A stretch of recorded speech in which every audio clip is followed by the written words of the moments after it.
नमस्कार मित्रांनो, अंकगणित आणि क्रॅशकोर्सच्या आजच्या आपल्या अजून एका विशेष लेक्चरमध्ये तुम्हा सर्वांचं मनापासून स्वागत आहे. आणि आजचं लेक्चर विशेष यासाठी असणार आहे, लक्षात ठेवा, कारण आजच्या लेक्चरमध्ये आपण आत्तापर्यंत जसं बघा लास्ट इयरमध्ये आपली जी काही पोलीस भरतीची एक्झाम झाली होती त्या टोटल जेवढे काही जिल्ह्यांचे पेपर झाले होते त्या टोटल जिल्ह्यांमधले टॉप 25 क्वेश्चनचा जो आढावा आहे PYQ क्वेश्चन्सचा तो आपण या आजच्या लेक्चरमध्ये घ्यायचा आहे. आणि जसं की तुम्हाला सर्वांना माहिती आहे की आपला जो क्रॅश कोर्स चालू आहे त्यामधला बऱ्यापैकी म्हणजे 50% सिलेबस जो आहे तो आपला ऑलरेडी कंप्लीट झालेला आहे. आणि त्यामधला आपला एक नवीन टॉपिकच आपण नुसतं चालू केला आहे, तो म्हणजे कुठला होता आपला तर नफा आणि तोटा हा टॉपिक आपण चालू केला आहे. म्हणजे याचा काय पर्सेंटेज म्हणजे शेकडेवार या टॉपिकपर्यंत आत्तापर्यंत आपले जेवढे काही टॉपिक झालेले आहेत या टॉपिकवरती पोलीस भरती 2024मध्ये जेवढे काही जिल्ह्यांमध्ये आपल्याला जे काही क्वेश्चन्स विचारले गेले होते त्यामधल्या प्रश्नांचा जो आढावा आहे तो आपण या आजच्या लेक्चरमध्ये घ्यायचा आहे. आणि आजचं लेक्चर विशेष आणि खास करून अशा सर्व विद्यार्थी म्हणजे टायटलच आहे पोलीस भरतीचं, म्हणजे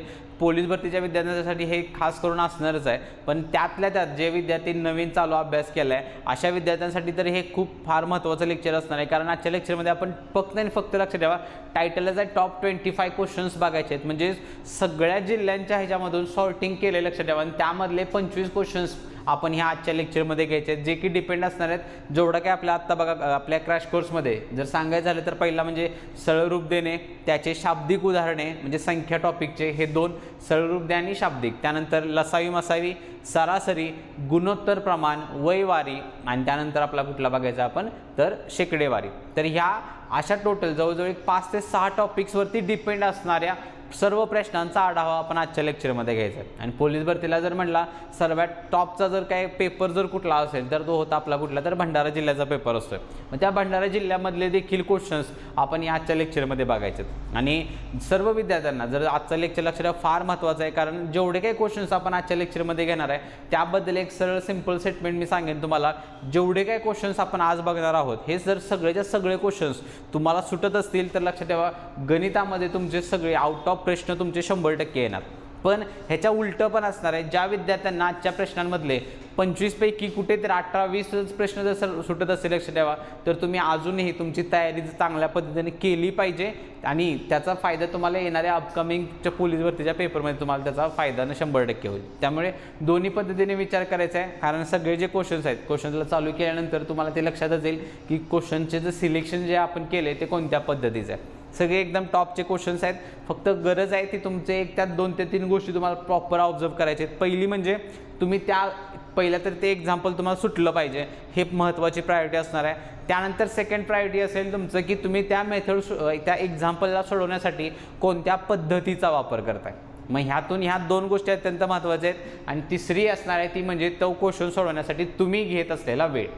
ह्या 3 पॅरामीटरनुसार तुम्हाला तो क्वेश्चन जज करायचा आहे. पहिला सुटला पाहिजे, सुटत असेल तर तुम्ही पद्धत कुठली वापरताय आणि पद्धत जर वापरत असाल तर त्यातून तुमचा वेळ किती जातोय.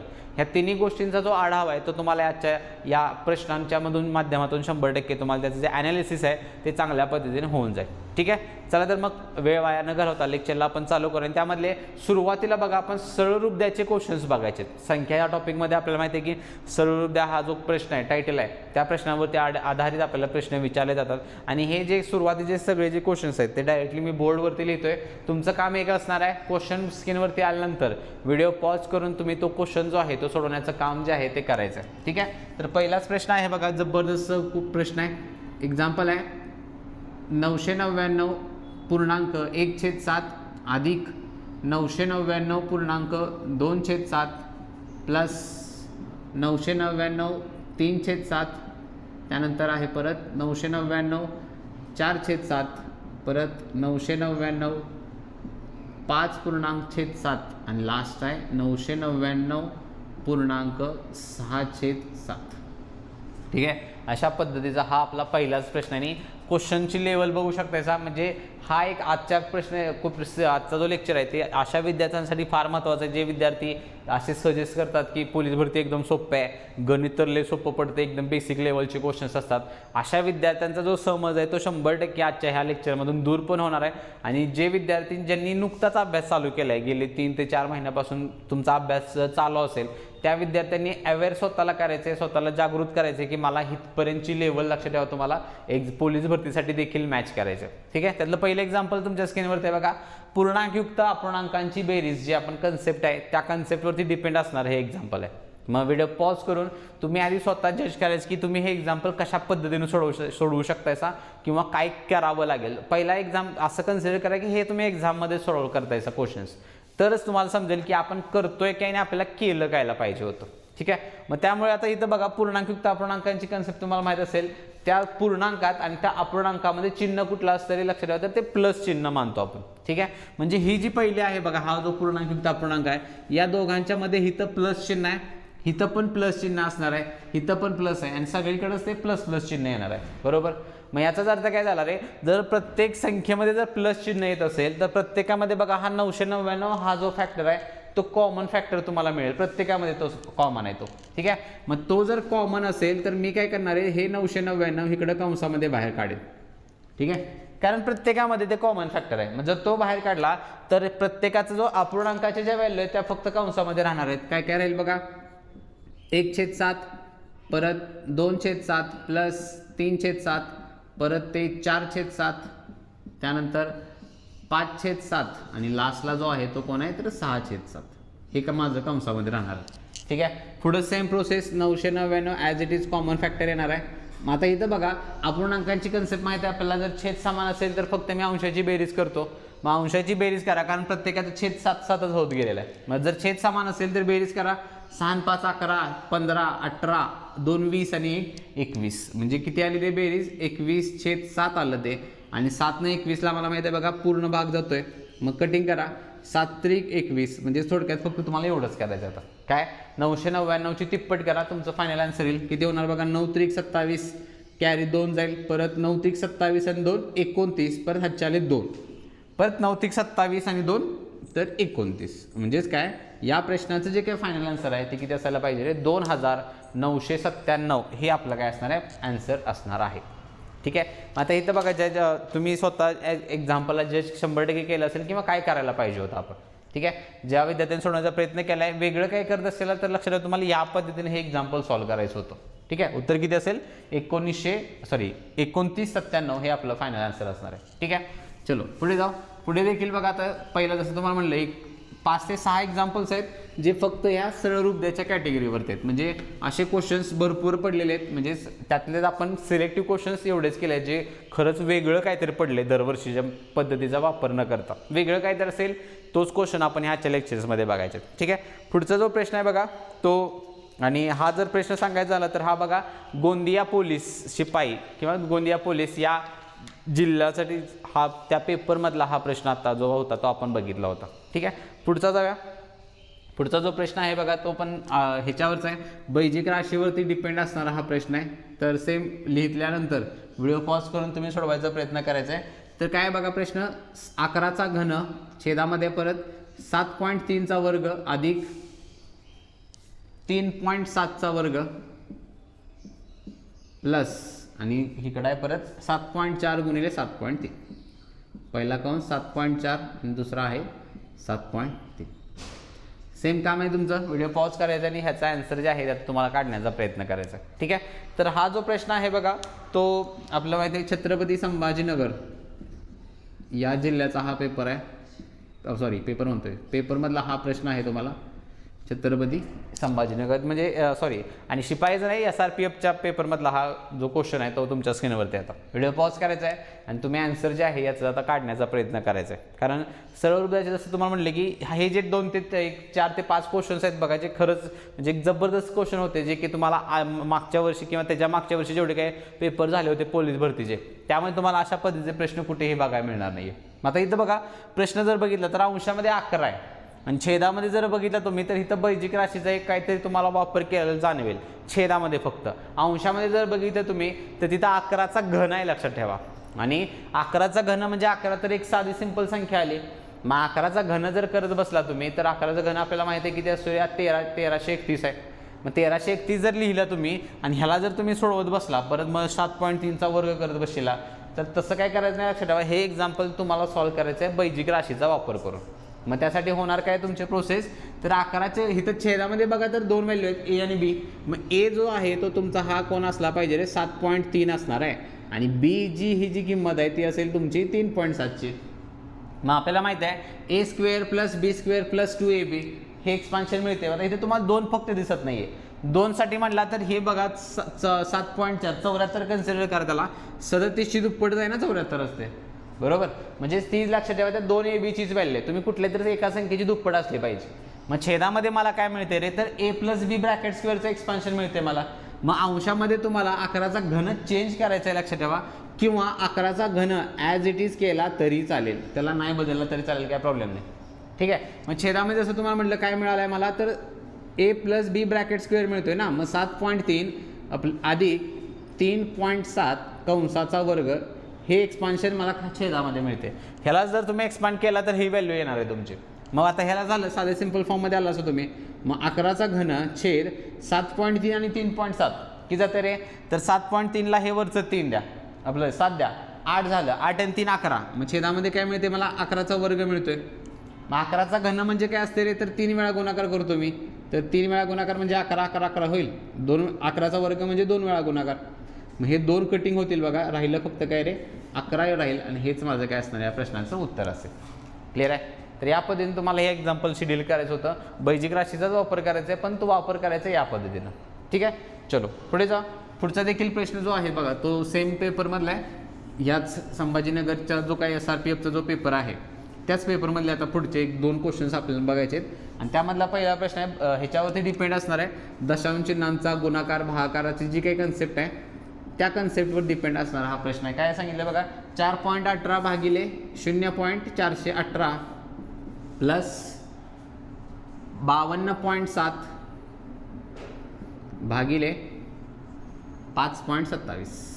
तर सेम आहे, तेच काम तुम्हाला करायचं आहे. व्हिडिओ पॉज करून ॲन्सर जे आहे याचा आता तुम्हाला काढायचा प्रयत्न करायचा आहे. आणि हा जर प्रश्न बघितला तुमच्या डोक्यामध्ये क्लिक व्हायला पाहिजे बघा. हे जे प्रश्न आहेत ते लास्ट म्हणजे 24च्या पण मागं 2023ला जी काही पोलीस भरतीची एक्झाम झाली होती त्या सेम पेपरमध्ये जिल्ह्यांच्या कुठल्या तरी मला तो पेपर आठवत नाही, पण त्यामध्ये तुम्हाला हा क्वेश्चन्स बघायला मिळेल. म्हणजेच काय हा प्रश्न आहे तो बघा रिपीट झालेला आहे 2024मध्ये पण माझ्यामध्ये 1-2 जिल्ह्यांच्या पेपरमध्ये हा प्रश्न बघायला मिळेल. म्हणजे 24ला पण रिपिटेशन आहे. त्यामुळे तुम्हाला पण तेच लक्षात डोक्यात ठेवायचे, जे नवीन विद्यार्थ्यांनी अभ्यास जो चालू केला आहे पोलीस भरतीला रिपिटेशन क्वेश्चनचं हे होतच असते. फक्त तुम्हाला त्या क्वेश्चनच्या टार्गेट किंवा त्या डिफिकल्टी लेवलपर्यंत पोहोचणं तुम्हाला गरजेचं आहे. साधे प्रश्न लक्षात ठेवा कधीच रिपीट होत नाहीत. रिपीट होतात ते या टाईपचे प्रश्न रिपीट होतात. ठीक आहे. मग इथं करायचं काय बघा, तर भागिलेचं आपल्याला माहिती आहे त्याला मी अंश आणि छेदामध्ये लिहून घ्यायचं आपल्याला पहिला. तर 4.18 छेदामध्ये होणार आहे 0.418 प्लस ह्याचं होणार आहे 52.7 आणि छेदामध्ये किती आले ते तर 5.27. ठीक आहे. या पद्धतीने भागाकाराला अपूर्णांकात तर लिहिलं आपण. मग पुढची प्रोसेस जी असणार आहे आपली ती काय असेल रे, 0 बॅलन्स करून घेणे. मग आता इथं बघा, इथं तर या छेदामध्ये जर तुम्ही आला छेदात 3 शून्य आहेत, अंशात 2 आहेत. इकडचा विचार केला तर इथं 3 आहेत, इथं 2 आहेत. इथं बघा इथं पण 2 घर आहेत आणि इथं मात्र एकच घर आहे. मग साधी सिंपल कन्सेप्ट आहे दशांश चिन्हांची. जिथं आपल्याला घर कमी पडतं तिथं आपण काय रे तेवढे शून्य वाढवतोय. मग इथं दोन्ही ठिकाणी जर बघितलं तुम्ही तर अंशामध्ये तुमचं घर कमी पडतं. मग अंशामध्ये जर घर कमी पडत असेल तर अंशामध्ये मला प्रत्येकाच्या ठिकाणी 1-1 शून्य वाढवला पाहिजे. मग अंशामध्ये इथं काय होणार आहे रे 4180 होईल आणि छेदामधला पॉईंट पण कट होणार आहे. इथं पण सेम प्रोसेस होणार आहे. 5270 1 0 वाढवायचं आहे, छेदामधला कट करून टाका की 527 राहील. मग 418चं डायरेक्टली कटिंग होते बघा. 418 1 418 10 झालं. इथं पण 527 1 527 10 झालं आणि 10 आणि 10 20 हे माझं या ठिकाणी काय असेल रे फायनल आन्सर असणार आहे. ठीक आहे. साधं सिंपल कन्सेप्ट ही तर फक्त तुम्हाला ही स्टेप नीट समजली पाहिजे. आपण साधं सिंपल वाक्य आहे त्याचं काय, ज्या ठिकाणी तुम्हाला घर कमी पडत असेल तिथं तुम्हाला तेवढा शून्य वाढवायचे. मग त्यानुसार दोन्ही ठिकाणी आपल्याला अंशामध्ये 0-0 वाढवून घ्यायचे होते. ठीक आहे. आणि इथं बघा पुढचं जे एक्झाम्पल आहे ते देखील याच कन्सेप्टवरती दशांश चिन्हाच्या याला आणि ते देखील याच पेपरमधलं आहे. कोणता तर छत्रपती संभाजीनगर SRPFचा जो पेपर होता त्याच पेपरमधलं हे एक्झाम्पल आता बघायचं आपल्याला. पुढचं कन्सेप्ट देखील याच आत्ताचाच वापरायचं आहे. एक्झाम्पल आहे 0.36 गुणिले 0.27 गुणिले 0.001 0.01 आणि छेदामध्ये ज्या व्हॅल्यू आहेत बघा, पहिला आहे 0.06, 0.03 गुणिले 0.03 गुणिले आणि पुढची व्हॅल्यू 0.01, 0.01. ठीक आहे. सेम आता तुमचं काम आहे व्हिडिओ पॉज करायचा आहे आणि आन्सर जे आहे ते तुम्ही काढण्याचा प्रयत्न करायचा आहे. ठीक आहे. सेम लॉजिक तुम्हाला इथं वापरायचं आहे. काय घरं काउंटिंग करायचे तुम्हाला, अंशामधले आणि छेदामधले घरं काउंटिंग करायचे. इथं पण बघा काय होईल आता, इथं अंशामध्ये जर काउंट केलं आपण, इथं 3, 2 आणि हे 5, म्हणजे 5 आणि हे 2, टोटल 7 घरं मिळाली. छेदामध्ये बघा 2, 4 आणि इथं पण 6, म्हणजे अंशात 7 घरं मिळतात आपल्याला आणि छेदामध्ये 6 घरं मिळाले. म्हणजे याचाच अर्थ काय रे, छेदामध्ये आता आपल्याला तो 1 0 आहे तो वाढवायचा आहे. मग जर वाढवल्यानंतर सगळं कॅल्क्युलेशन जे आहे ते पॉईंट कट करून टाका, काय काय होतील, 36, 27 तो 1 आणि छेदामध्ये 6, 3 आणि तो हा 1 आणि 1 0 वाढवायचं आहे ते 10 करा. 0 कुठेही वाढवू शकते तुम्ही, 60, 30 किंवा 10 करा, त्यांना काय फरक पडणार नाही, पण वाढवायचा एकच. मग आता कटिंग करा, किती किती जाते बघा, हे जाईल पहिला 6 6 36, परत हे जाणार आहे 3 9 27 आणि 6 9 54/10. मग 54/10 माहिती आपल्याला, छेदात एक घर आहे, एक 0 आहे, एक घर डाव्या बाजूला येणार आहे. म्हणजेच काय, या प्रश्नाचे जे काय उत्तर आहे ते माझं किती असायला पाहिजे रे, 5.4 हे आपलं या ठिकाणी काय असणार आहे, फायनल आन्सर असेल. ठीक आहे. या पद्धतीने या सिंपल कन्सेप्ट आहे. सेम आता जे केलं ते आपण, आपल्याला जिथं तुम्हाला घर कमी पडतं तेवढं आपल्याला काय तिथं 0 वाढवायचा आहे. येस. आता बघा जो प्रश्न बघायचा आहे तो आपल्याला काय तर घातांकवरती डिपेंड असणारा हा प्रश्न आहे. आपल्याला प्रश्न आहे बघा, घनमुळात 9चा घातांक दिलाय 2x + 5 बरोबर 9चा घातांक 5, या पद्धतीचा हा प्रश्न आहे. आणि हा जो प्रश्न आहे बघा तो आहे कटोल नागपूर SRPF. कुठला पडलाय हा, कटोल नागपूर SRPFचा हा प्रश्न आहे. ठीक आहे. तर घातांकावरती डिपेंड असणार आहे. सेम व्हिडिओ पॉज करून आन्सर आहे जे आहे ते तुम्ही प्रश्न आधी स्वतः ट्राय करायचे की तुम्हाला सोडवू शकताय का तुम्ही. ठीक आहे. इथनं सुरुवात होणार आणि ह्यातनं लक्षात ठेवा, हे जे क्वेश्चन्स आहेत टॉप 25 क्वेश्चन घेण्याचं एकमेव रिझन आहे की अपकमिंग जे काही तुमची पोलीस भरती असणार आहे त्यामध्ये तुम्ही आत्ता शहाणं व्हायचं आहे की एक्झामला जात असताना तुम्हाला कुठल्या लेवल, तुमच्या डिफिकल्टी लेवलपर्यंत तुम्हाला जे क्वेश्चन्स आहेत ते मॅच करावे लागतील, जेणेकरून एक्झामला गेल्यानंतर कुठल्याही पद्धतीचं सरप्राईज तुम्हाला राहता कामा नये. नाहीतर सरप्राईज जर पेपरमध्ये मिळत असेल लक्षात ठेवा तुम्हाला, तर ती एक्झाम तुमच्या हातातनं जाणारच आहे. त्यामुळे जे काही तयारी करायची आहे तुम्हाला हितपर्यंत तुमची जी काठण पातळी आहे ती हितपर्यंत तुमच्या आली पाहिजे, लक्षात ठेवा. ठीक आहे. आता इथं बघा करायचं काय आपल्याला, जर बघा पहिलं तर आहे घनमूळ. घनमूळचा मी तर राईट साईडला तर काही चेंज करू शकत नाही, 9चा घातांक 5 ॲज इट इज आहे. इथं पण पाया बघा 9चा आहे, पाया दोन्हीकडे समान आहे, तो अजिबात चेंज करू नका. फक्त बदल जो आहे इथं पहिला आपल्याला घनमूळ सांगितलंय. मग घनमूळचा आपल्याला अर्थ माहीत असतोय काय असतो रे, तर ते घातांकात 1/3 असते.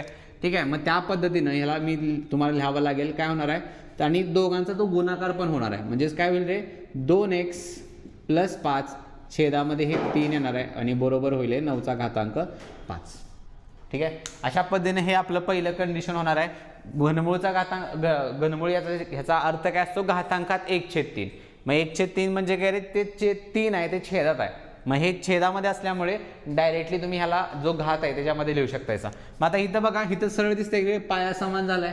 पाया जर समान असेल तर आपण त्यांचे घात सेम मानत असतोय. म्हणजेच काय, इथं जे इक्वेशन तुम्हाला मिळेल आता ते काय असणार आहे, 2x + 5 छेद 3 बरोबर 5 असणार आहे.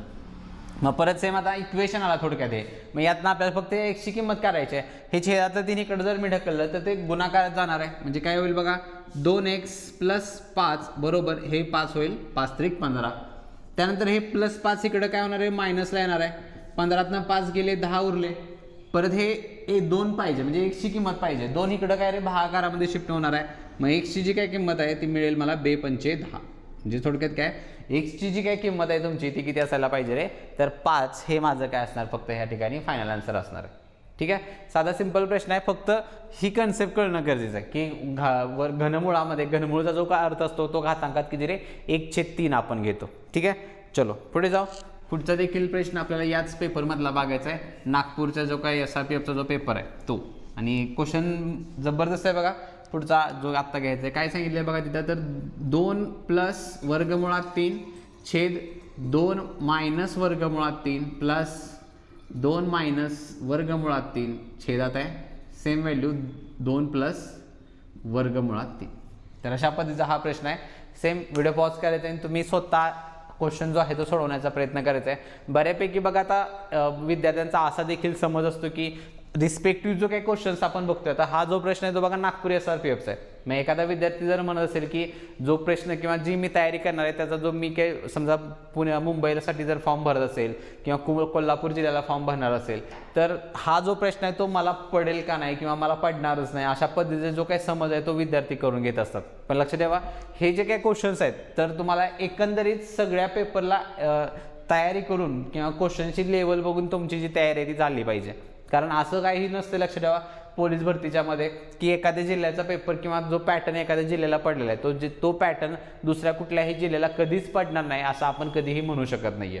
त्यामुळे हे जरी नागपूर जिल्ह्याचा जरी पेपर क्वेश्चन असला तरी तुम्हाला तयारी करताना तुम्हाला हे जे क्वेश्चन्स आहेत ते सुटलेच पाहिजेत. ठीक आहे. तर आता इथं बघा हा पण जो क्वेश्चन आहे, क्वेश्चन बघितला फार अवघड वाटेल की आता करायचं काय. तर अशा एक्झाम्पल साधं सिंपल काय म्हणतोय, अपूर्णांकांची बेरजेची कन्सेप्ट जी आहे आपली ती तुम्हाला इथं वापरायची आहे. मग कन्सेप्ट काय सांगते आपल्याला, जर छेद समान नसेल तर आपण तिरकस गुणाकार करतो, तर लसावी तर इथं घेऊ शकत नाहीये मी. मग तिरकस गुणाकार होत असताना पहिला या दोघांचा गुणाकार झाला पाहिजे, नंतर ह्या दोघांचा झाला पाहिजे. मग या दोघांचा गुणाकार म्हणजेच काय असते रे, तर दोघांचा गुणाकार म्हणजे काय करतो आपण, त्याचा वर्ग लिहितो ना. म्हणजेच काय, तर हे इक्वेशन जे आहे हे पद्धतीने तयार होईल माझा. म्हणजेच काय, a+b आणि a+b ह्या दोघांचा जर मी 2 वेळा गुणाकार केला तर तो टर्म काय मिळाली मला, a+b ब्रॅकेट स्क्वेअर. बरोबर. मग a+b ब्रॅकेट स्क्वेअरचं एक्सपान्शन आपल्याला पाहिजे. बैजिक राशीचे सगळे फॉर्म्युले तुमचे पाठ असलेच पाहिजेत पोलीस भरतीच्या मुलांसाठी.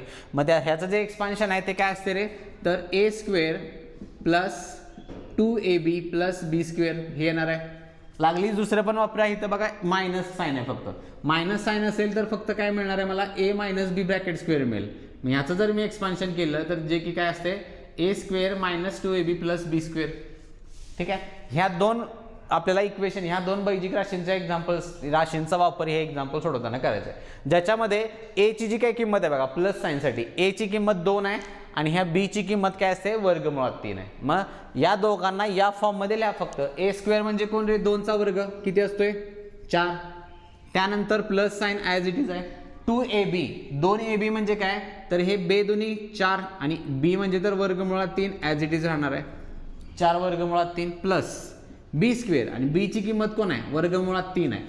मग b जर वर्गमुळात 3 असेल, वर्गमुळात 3चा जर मी वर्ग केला तर लक्षात ठेवा ह्याचा वर्ग 9 कधीही येत नसतो. वर्गमूळ चिन्हाचा जर तुम्ही वर्ग परत करत असेला तर फक्त आणि फक्त हे तुमचं वर्गमूळ चिन्ह कॅन्सल होणार आहे. म्हणजेच काय, वर्गमूळ 3चा जर मी वर्ग केला तर तो फक्त 3 असतो, ते लक्षात ठेवा. ठीक आहे. त्याचा वर्ग कधीही 9 होणार नाही. ठीक आहे. ही पहिली टर्म झाली. दुसरी term plus sign as it is आहे, फक्त इथं बघा मायनस साईन ॲड तुम्हाला करायचं आहे. हे आहे असं इथं शिफ्ट करा. फक्त काय, इथं प्लसच्या ऐवजी मायनस येणार आहे. म्हणजे काय होईल बघा, 4 - 4 वर्गमुळात 3 + 3. कारण इथं पण a आणि b ची किंमत सेम आहे, फक्त साईन तुमचं जे आहे ते मायनस आहे. ठीक आहे. हा झाला अंशाचा गुणाकार. छेदामध्ये परत काय करतो रे आपण, ह्या छेदाचा गुणाकार करतो. मग a - b किंवा a+b ही टर्म तुम्हाला आता ह्या फॉर्म्युलाचा, ह्या राशीचा वापर करायचा आहे. a+b आणि a - b ही टर्म इथं दिलेले. मग तुम्हाला चेक करायचं आहे, पाठ असेलच तुमचं, हे जे एक्सपान्शन आहे ते कशाचं आहे रे, तर हे एक्सपान्शन आहे आपलं a² - b². मग ह्याच्या ऐवजी ते पुट करा. a ची किंमत किती आहे, 4 आहे आणि b म्हणजे कोण आहे, तर वर्गमुळात 3 आहे. वर्गमुळात 3चा वर्ग आपल्याला माहिती आहे, जसं आता म्हणलं तो की फक्त 3च येत असतो. ठीक आहे. म्हणजे काय, पहिली जी स्टेप आहे, दोघांचा तिरकस गुणाकार केल्यानंतर गुणाकार करत असताना या 3 बैजिक राशींच्या फॉर्म्युलाचा तुम्हाला वापर करायचा आहे. आणि या बाबतीत साधं सिंपल जे मागचं जे घातांकाचं जे एक्झाम्पल बघितलं आणि हे बैजिक राशीचं एक्झाम्पल, पोलीस भरती करणाऱ्या विद्यार्थ्यांसाठी माझं एक सरळ स्टेटमेंट आहे. ज्या विद्यार्थ्यांना हे जे आपले बैजिक राशी जे काही 5 ते 6 फॉर्म्युले आहेत, हे जर फॉर्म्युले तुमचे पाठ नसतील किंवा जो घातांकाचा टॉपिक आहे आपला, घातांकाचे तुमचे जर बेसिक नियम्स जर पाठ नसतील किंवा त्याचा वापर कसा करायचा हे जर तुम्हाला येत नसेल तर लक्ष द्या, तुम्ही पोलीस भरतीच्या त्या कॉम्पिटिशनचा हिस्साच नाहीचा. सिंपल स्टेटमेंट आहे माझं. आणि ह्याचा जो काय म्हणतो, ह्याचं जे ॲनालिसिस किंवा म्हणा किंवा त्याचा जो संदर्भ जो आहे त्या या गोष्टीचा तुम्हाला जे ॲक्च्युअल तुम्ही ज्यावेळी पेपरला असेल त्या पेपरला गेल्यानंतर तुम्हाला ह्या 2 गोष्टींचं जे आठवण आहे ते मी म्हणेल येईल तिथं की मी हे का म्हणतोय ते. कारण हे एकदम बेसिक क्वेश्चन्स आहेत. तुम्ही कुठलाही पेपर काढून बघा, बेजिक राशी आणि घातांकावरती तुम्हाला 1 ते 2 क्वेश्चन्स हमखास विचारले जातातच.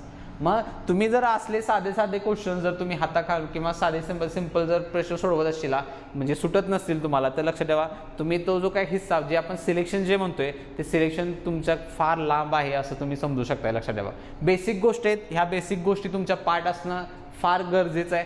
असेल तर तुम्ही काहीतरी करू शकतायसा, त्यानंतर मग सोडवण्याच्या पद्धती तुम्हाला शिकायच्या आहेत. पण ह्या बेसिक गोष्टी जर तुमच्या पाठ नसतील, नियम किंवा ह्या बेजिक राशी, तर तुम्ही त्या कॉम्पिटिशनच्या कुठल्याही हिस्स्यामध्ये येत नाही. लक्षात ठेवा. ठीक आहे. मग आता करायचं काय बघा, सगळं आपण सेकंड इक्वेशन तर काढलेलं आहे. काय काय होईल बघा इथं, आता +4 वर्गमुळात 3ला -4 वर्गमुळात 3 कॅन्सल होईल आणि 4 - 3 तर एकच राहणार आहे. म्हणजे छेदात काय नाही लिहिलं तरी चालतंय. फक्त आता बेरीज करा. 4 आणि 3 7, 7 आणि 4 11, 11 आणि 3 14, 14/1 म्हणजेच फक्त 14 हे माझं काय असणार या ठिकाणी या प्रश्नाचं उत्तर असणार आहे. क्लिअर आहे. इथे असेल फक्त 14 हे आपलं उत्तर असणार आहे. ठीक आहे. चलो पुढे जाऊ. सॉरी, हा जो क्वेश्चन आहे तो नागपूर SRPFचा नाही आहे, ते रिपीट आहे असं मी हे चेंजेस केलं नाही. हा जो प्रश्न आहे SRPFचाच आहे, फक्त हिंगोली SRPFचा हा पेपर होता बघा. पेपरमधला हा प्रश्न आपण आत्ता जो बघितला तो कुठल्या जिल्ह्याचा होता, तर हिंगोली SRPF या पेपरमधला हा प्रश्न आहे. ठीक आहे. चलो पुढे जाऊ. पुढचे आता जे प्रश्न बघायचे ते पण बघा सरळ रूप द्यायचेच आहेत. त्यातला पुढचा जो प्रश्न आहे त्याची कन्सेप्ट, हा देखील जो प्रश्न आता आपण बघायचा आहे तो सेम रिपीट झालेला आहे. ह्याच्या आधीचे जे काही पेपर्स आहेत बघा त्या ठिकाणी देखील तुम्हाला हा प्रश्न बघायला मिळेल. प्रश्न आहे वर्गमुळात 7 - 3/5 वर्गमुळात 175 + 2 वर्गमुळात 7 हा प्रश्न आहे. आणि हा जो प्रश्न आहे बघा तो आहे बीड चालक या पेपरमधला हा प्रश्न आपल्याला दिलेला किंवा पडलेला होता. ठीक आहे. कुठला आहे तर बीड चालक जी काय पेपर झाला त्या पेपरमधला आहे. ठीक आहे. आता हिथं कन्सेप्ट तुम्हाला शिकायची आहे की हिथं काय करायचं आहे.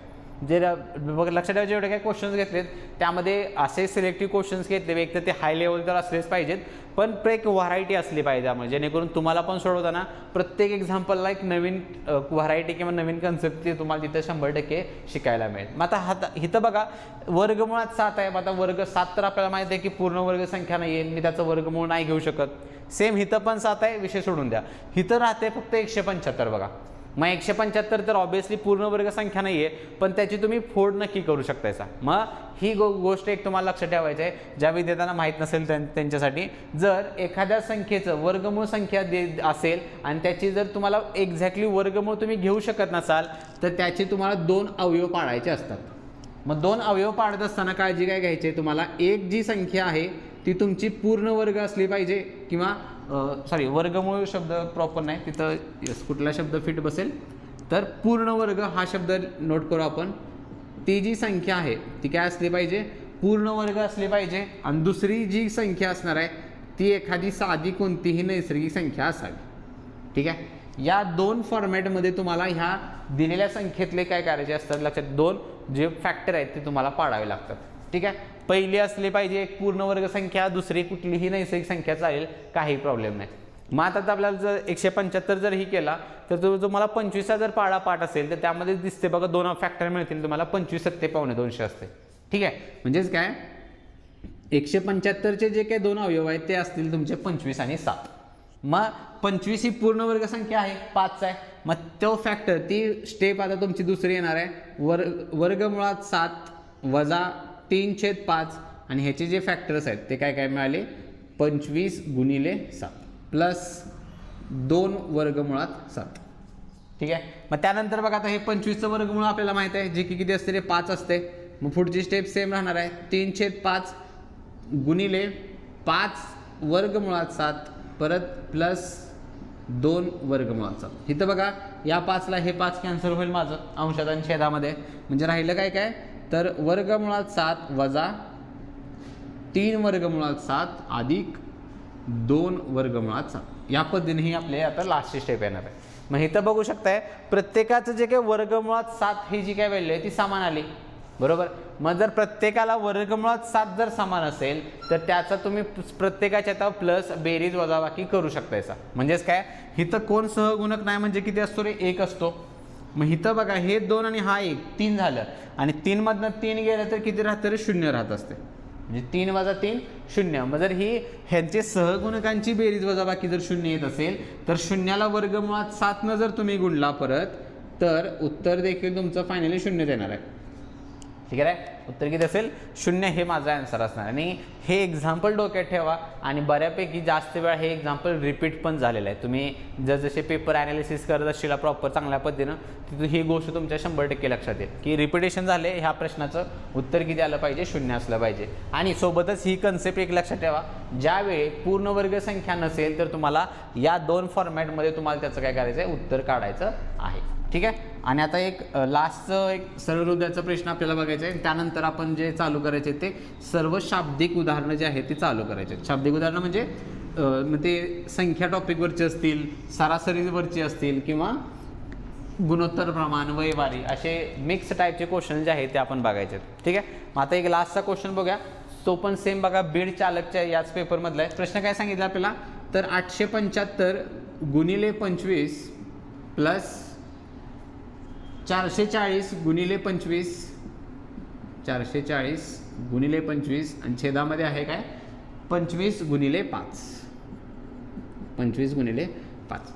लक्षात ठेवा, क्वेश्चन दिसताना खूप सिंपल वाटेल की गुणाकार करायचा आहे, बेरीज करायची आणि त्याला भागायचं आहे. क्वेश्चन घ्यायचं एकमेव रिझन आहे की तुम्ही मेथड कुठली वापरताय ते तुम्हाला चेक करायचं आहे आणि करायला काय पाहिजे होतं. मग त्यासाठी आधी तुम्ही स्वतः व्हिडिओ पॉज करून आन्सर आधी सोडवण्याचा प्रयत्न करा की तुम्ही काय करतायसा आणि त्यानंतर ज्यावेळी तुम्ही काहीतरी करतायसा आणि त्यानंतर ज्यावेळी एक्झाम्पल मी सोडवेन त्यावेळी तुम्हाला करायला काय पाहिजे होतं हा जो डिफरन्स आहे तो तुम्हाला समजण्यास मदत होईल. जर तुम्ही फक्त बघायचं काम केलं तर त्या गोष्टी तुम्हाला कधीही समजणार नाही आहेत. ठीक आहे, पण बघा आता इथं करायला काय पाहिजे. आता तुम्ही बऱ्यापैकी विद्यार्थ्यांनी सोडवलं पण असेल आणि उत्तर पण काहीतरी काढलं असेल तर इथं करायला काय पाहिजे बघा. आता तुम्ही सोडवताना जर असं ज्या विद्यार्थ्यांनी केलं असेल 25नं ह्याला गुणला असेल, त्यानंतर 25नं ह्याला गुणला असेल, काहीतरी बेरीज येईल, परत बेरीज केल्यानंतर ह्याचा 25 5 125 केलं असेल. जर असं केलं असेल लक्ष ठेवा तर ते अतिशय मी तर म्हणेन खूप लेंदी कॅल्क्युलेशन तुम्ही केले, तुमचा वेळ पण त्यामध्ये एक्स्ट्रा गेला असेल. मग याचं एक्झाम्पलला स्मार्ट मेथड काय बघा, हिथं पण 25चा फॅक्टर आहे आणि हिथं पण 25चा फॅक्टर आहे गुणाकाराचा आणि छेदामध्ये पण 25 आहे बघा. मग हे सगळं जे आहे ते मी कंसाच्या बाहेर घेऊ शकतोय ना. मग जर हा 25चा फॅक्टर मी बाहेर काढला तर इथं फक्त 875 राहील बरोबर. त्यानंतर हे 25चा फॅक्टर बाहेर काढला तर कंसात इथं 440 राहणार आहे आणि इथला 25चा फॅक्टर बाहेर गेल्यानंतर इथं फक्त काय राहिले 5 राहणार आहे बरोबर. मग अंशामध्ये पण 25 मिळालेलं आणि छेदामध्ये पण 25 मिळालेलं. ह्या 25ला हे 25 कॅन्सल होणार आहे. मग फक्त तुम्हाला आता एवढंच करायचं आहे. मग 875 अधिक 440 करा, 5 0 5 7 आणि 4 11 हातच्याला 1 परत 8 आणि 4 12 आणि 1 13. मग 1315 छेद 5 एवढंच तुम्हाला करायचं आहे. मग काय काय बघा इथं आता 5 2 10 31 5 30 5 3 15 म्हणजेच काय उत्तर जे आहे ते तुमचं किती असायला पाहिजे इथं 263 हे तुमचं फायनल आन्सर असलं पाहिजे. आणि जसं आत्ता म्हणलं उत्तराशी काय काय देण्याला लक्ष ठेवा, महत्त्वाची आहे ही प्रोसेस. तुम्ही जे काय केलं असेल तर ते लक्षात ठेवा, कॅल्क्युलेशन एक्स्ट्रा वेळ तुमचा गेला असणार आहे. परत गुणाकार पण तो नीट जमला पाहिजे आणि त्यातल्या त्यात 25 5 125 असं केलं पाहिजे. नाही तर 5 5 25 जर खेळत बसला असेल 4थी 5वीतल्या सारख्या मुलांसारखं तर वेळ अजब तुमचा भरपूर जाणार आहे आणि काही गॅरंटी नाही की तुमचं 263 उत्तर येईल. कारण जास्त कॅल्क्युलेशन आलं की तुमचं ॲक्युरेसी पण कमी होते आणि प्लस वेळ पण तुमचा जास्त जात असतो. ठीक आहे, त्यामुळे त्या गोष्टीची काळजी घ्या. नेहमी काहीतरी एक कॉमन फॅक्टर जर मिळत असेल तर तुम्हाला तो बाहेर घेतला पाहिजे आणि त्या पद्धतीनं तुमचं जे कॅल्क्युलेशन आहे ते तुमचं झालं पाहिजे. ठीक आहे, नेक्स्ट पुढचं एक्झाम्पल तुमच्या स्क्रीनवरती आहे. आता बघा आपण शाब्दिक एक्झाम्पल्स बघायचे आहेत. म्हणजे टोटल आतापर्यंत जे एक्झाम्पल्स आपण बघितले ते कुठले तर सरळ उद्याचे जे काय वेगळे क्वेश्चन्स म्हणजे त्यातल्या त्या डिफिकल्ट लेवलचे क्वेश्चन्स कुठले होते ते आपण बघितले. आता शाब्दिक एक्झाम्पल्स बघायचे आणि त्यामधला प्रश्न पहिला जो आहे तो तुमच्या स्क्रीनवरती आहे बघा. हा जो प्रश्न आहे म्हणजे एक्झाम्पल सोपं आहे, फक्त इथं घेण्याचं ते एकमेव रिझन आहे की तुम्ही सोडवण्याची ह्याची पद्धत काय. म्हणजेच या टाईपच्या क्वेश्चनसाठी बऱ्यापैकी इथं पण एक्स कन्सिडर केला जातो. पहिला तुमचं काम तेच म्हणलं की आधी तुम्ही एक्झाम्पल सोडवायचं आहे की त्यामध्ये तुम्हाला 100% कळेल की आपण कुठल्या पद्धतीने हे एक्झाम्पल सॉल्व्ह करतोय आणि त्यानंतर मग आपण सोडवूया की बाबांनो खरं करायला काय पाहिजे होता तुम्ही. ठीक आहे, तर प्रश्न काय सांगितलं आपल्याला बघा. तर एका शाळेत विद्यार्थी व शिक्षक यांची एकूण संख्या 1040 आहे. जर शाळेत 15 विद्यार्थ्यांमागे एक शिक्षक असेल तर शाळेतील शिक्षकांची संख्या किती.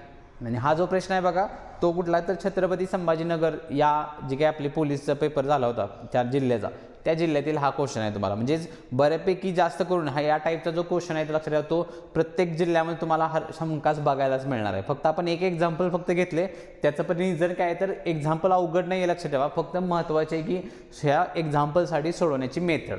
आता जनरली बघा तुम्ही आता एक्झाम्पल सोडवलं असेलच किंवा उत्तर देखील काढलं असेल. आता बघूया की फरक काय पडणार आहे, आपण करायला काय पाहिजे. आणि हे एक्झाम्पल लक्षात ठेवा, आपण गुणोत्तर आणि प्रमाण या पद्धतीचा वापर करू, म्हणजे गुणोत्तराची कन्सेप्ट वापरून इथं आपल्याला ते एक्झाम्पल सॉल्व्ह करायचं आहे. मग त्याच्यासाठी बघा स्टेटमेंट काय सांगितले तुम्हाला, 15 विद्यार्थ्यांच्या मागं एक शिक्षक आहे असं सांगितलंय. मग याचाच अर्थ काय, तेच लक्षात ठेवा, ते गुणोत्तर कन्सिडर करायचं आहे तुम्हाला. म्हणजेच काय, विद्यार्थ्यांची संख्या आपल्याला जी काय सांगितलेली आहे किती आहे तरी, तर 15 विद्यार्थी असतील तर ह्या 15 विद्यार्थ्यांसाठी शिक्षक किती वापरायचं आहे, 1 वापरायचं आहे. म्हणजेच काय, तर हे जे विद्यार्थी आणि शिक्षक यांचं जे गुणोत्तर आहे ते बघा किती असायला पाहिजे, 15:1 हे आपलं गुणोत्तर असणार आहे. मग ही जी व्हॅल्यू आहे ती आपल्याला काढून घ्यायची आधी. दर 15 विद्यार्थ्यांमागं 1 शिक्षक, मग ते गुणोत्तरच येईल तुमचं 15:1. मग इथं आपल्याला टोटल व्हॅल्यू सांगितली आहे बघा किती आहे, तर एकूण संख्या जी आहे ती 1040 आहे. मग गुणोत्तराची कन्सेप्ट आपण बघितली होती बघा, शाब्दिक उदाहरणाची, ती कन्सेप्ट तुम्हाला इथं वापरायची आहे. 1040चा अर्थ काय होतोय, दोघांना एकत्र मिळून संख्या आहे. एकत्र संख्या असेल तर आपण गुणोत्तर बेरीज करतो, 15 आणि 1 16, आणि ह्या 16ची जी काय व्हॅल्यू आहे ती किती असायला पाहिजे, तर 1040 असेल. ह्यातनं परत सेम आहे बघा, एकाची व्हॅल्यू काढून घेतो आपण, 16 संग 96, 8 उरले आणि 16 85, म्हणजे एकाची व्हॅल्यू आली 65. प्रश्न काय मला, तर शिक्षकांची संख्या. मग इथं बघू शकतायसा गुणोत्तरामध्ये शिक्षकांची संख्या 1च आहे. मग याचाच अर्थ काय, तर टोटल त्या शाळेमध्ये जेवढे काही शिक्षक असतील त्यांची संख्या, एकाची व्हॅल्यू 65 असेल तर शिक्षक टोटल किती असायला पाहिजे, ते 65च असणार आहेत, कारण इथं शिक्षकांची संख्या गुणोत्तरात 1च आहे. आणि जर समजा ह्याच्यामध्ये दुसरा एक प्रश्न विचारला जाईल तुम्हाला, तो म्हणजे काय असतो, तर विद्यार्थ्यांची संख्या पण देखील कधी कधी विचारली जाते. मग त्यातनं कशी काढायची विद्यार्थ्यांची, एकाला जर 65 आहे, विद्यार्थ्यांची संख्या किती रे 15 आहे, तर तुम्हाला काय करायचं आहे, फक्त तर 65 गुणिले 15 करा, यामधून आपल्याला त्या विद्यार्थ्यांची संख्या मिळणार आहे. ठीक आहे. मग गुणाकार काय जाईल बघा, 15 5 75, कॅरी 7 जाईल, 15 सक 90, 90 आणि 7 किती येणार आहे, तर ते 97 होईल. म्हणजेच काय, तर त्या शाळेमध्ये 975 एवढे विद्यार्थी असतील आणि 65 एवढे काय असणार आहे, ते शिक्षक असणार आहेत. त्यामुळे या पद्धतीचं, या टाईपच्या क्वेश्चनला लक्ष द्यावं, आपल्याला ही पद्धतीचा वापर करायचा आहे. त्यामुळे तुम्ही काय केलं असेल, जर एक्स ज्या विद्यार्थ्यांनी सोडवलं असेल तर तुम्हाला अपडेट व्हायचं, या पद्धतीचा वापर करायचा आहे. कुठेही एक्स कन्सिडर करायचं नाही, डायरेक्टली तुम्हाला काय करायचं, तिथं गुणोत्तर या कन्सेप्टचा वापर करायचा आहे. ठीक आहे, चलो पुढे जाऊ. पुढचा देखील प्रश्न जो आहे बघा, तो याच पद्धतीचा आहे, ह्याच्यावर डिपेंड असणार आहे. शाब्दिकवरती जे आपल्याला संख्या या टॉपिकवरती जे शाब्दिक उदाहरणं विचारली जातात त्यामधला हा प्रश्न तुमच्या स्क्रीनवरती आहे. आणि हा पण क्वेश्चन बघा बऱ्यापैकी रिपीट झालेला आहे. 2023 साली पण हा प्रश्न विचारला गेलेला आहे, 2024 पण विचारला गेलेला आहे. त्यामुळे पोलीस भरतीला रिपिटेशन लक्षात ठेवा भरपूर असते, फक्त त्या एक डिफिकल्ट कॅटेगरीच्या क्वेश्चनचंच रिपिटेशन तुम्हाला बघायला मिळेल. सोपे क्वेश्चन्स कधीही रिपीट होत नाहीत, आणि त्यामधलाच हा प्रश्न आहे जो तुमच्या स्क्रीनवरती आहे. आणि हा प्रश्न जो आहे बघा, तो आपल्याला सेम छत्रपती संभाजीनगरच्या SRPFचा जो काय पेपर आहे त्या पेपरमध्ये तुम्हाला हा प्रश्न विचारला गेला होता 2024 ठीक आहे. प्रश्न काय सांगितलं बघा, अंजलीने मराठी पुस्तकाचा 3/4 भाग व 17 पाने वाचली तेव्हा 28 पाने शिल्लक राहिली. पुढचा स्टेटमेंट आहे, काजलने इतिहासाच्या पुस्तकाचा 3/5 भाग व 20 पाने वाचली तेव्हा 26 पाने शिल्लक राहिली. तर अंजलीच्या पुस्तकाची पाने काजलच्या पुस्तकाच्या पानापेक्षा कितीने जास्त आहेत. आता इथं पण बघा क्वेश्चन घेण्याचं एकमेव रिझन आहे की तुम्ही पद्धत कोणती वापरताय, कारण पोलीस भरतीला लक्षात ठेवा तो प्रॉब्लेम खूप असतोय मुलांचा. एक्झाम्पल सोडवलं जातं पण ते सोडवत असताना एकतर वेळेचा विचार कधी केला जात नाही आणि दुसरा आपण पद्धत कुठली वापरतोय. खूप बरेच असे विद्यार्थी आहेत जे ट्रॅडिशनल मेथड म्हणजे एक्सचा वापर करत असतात.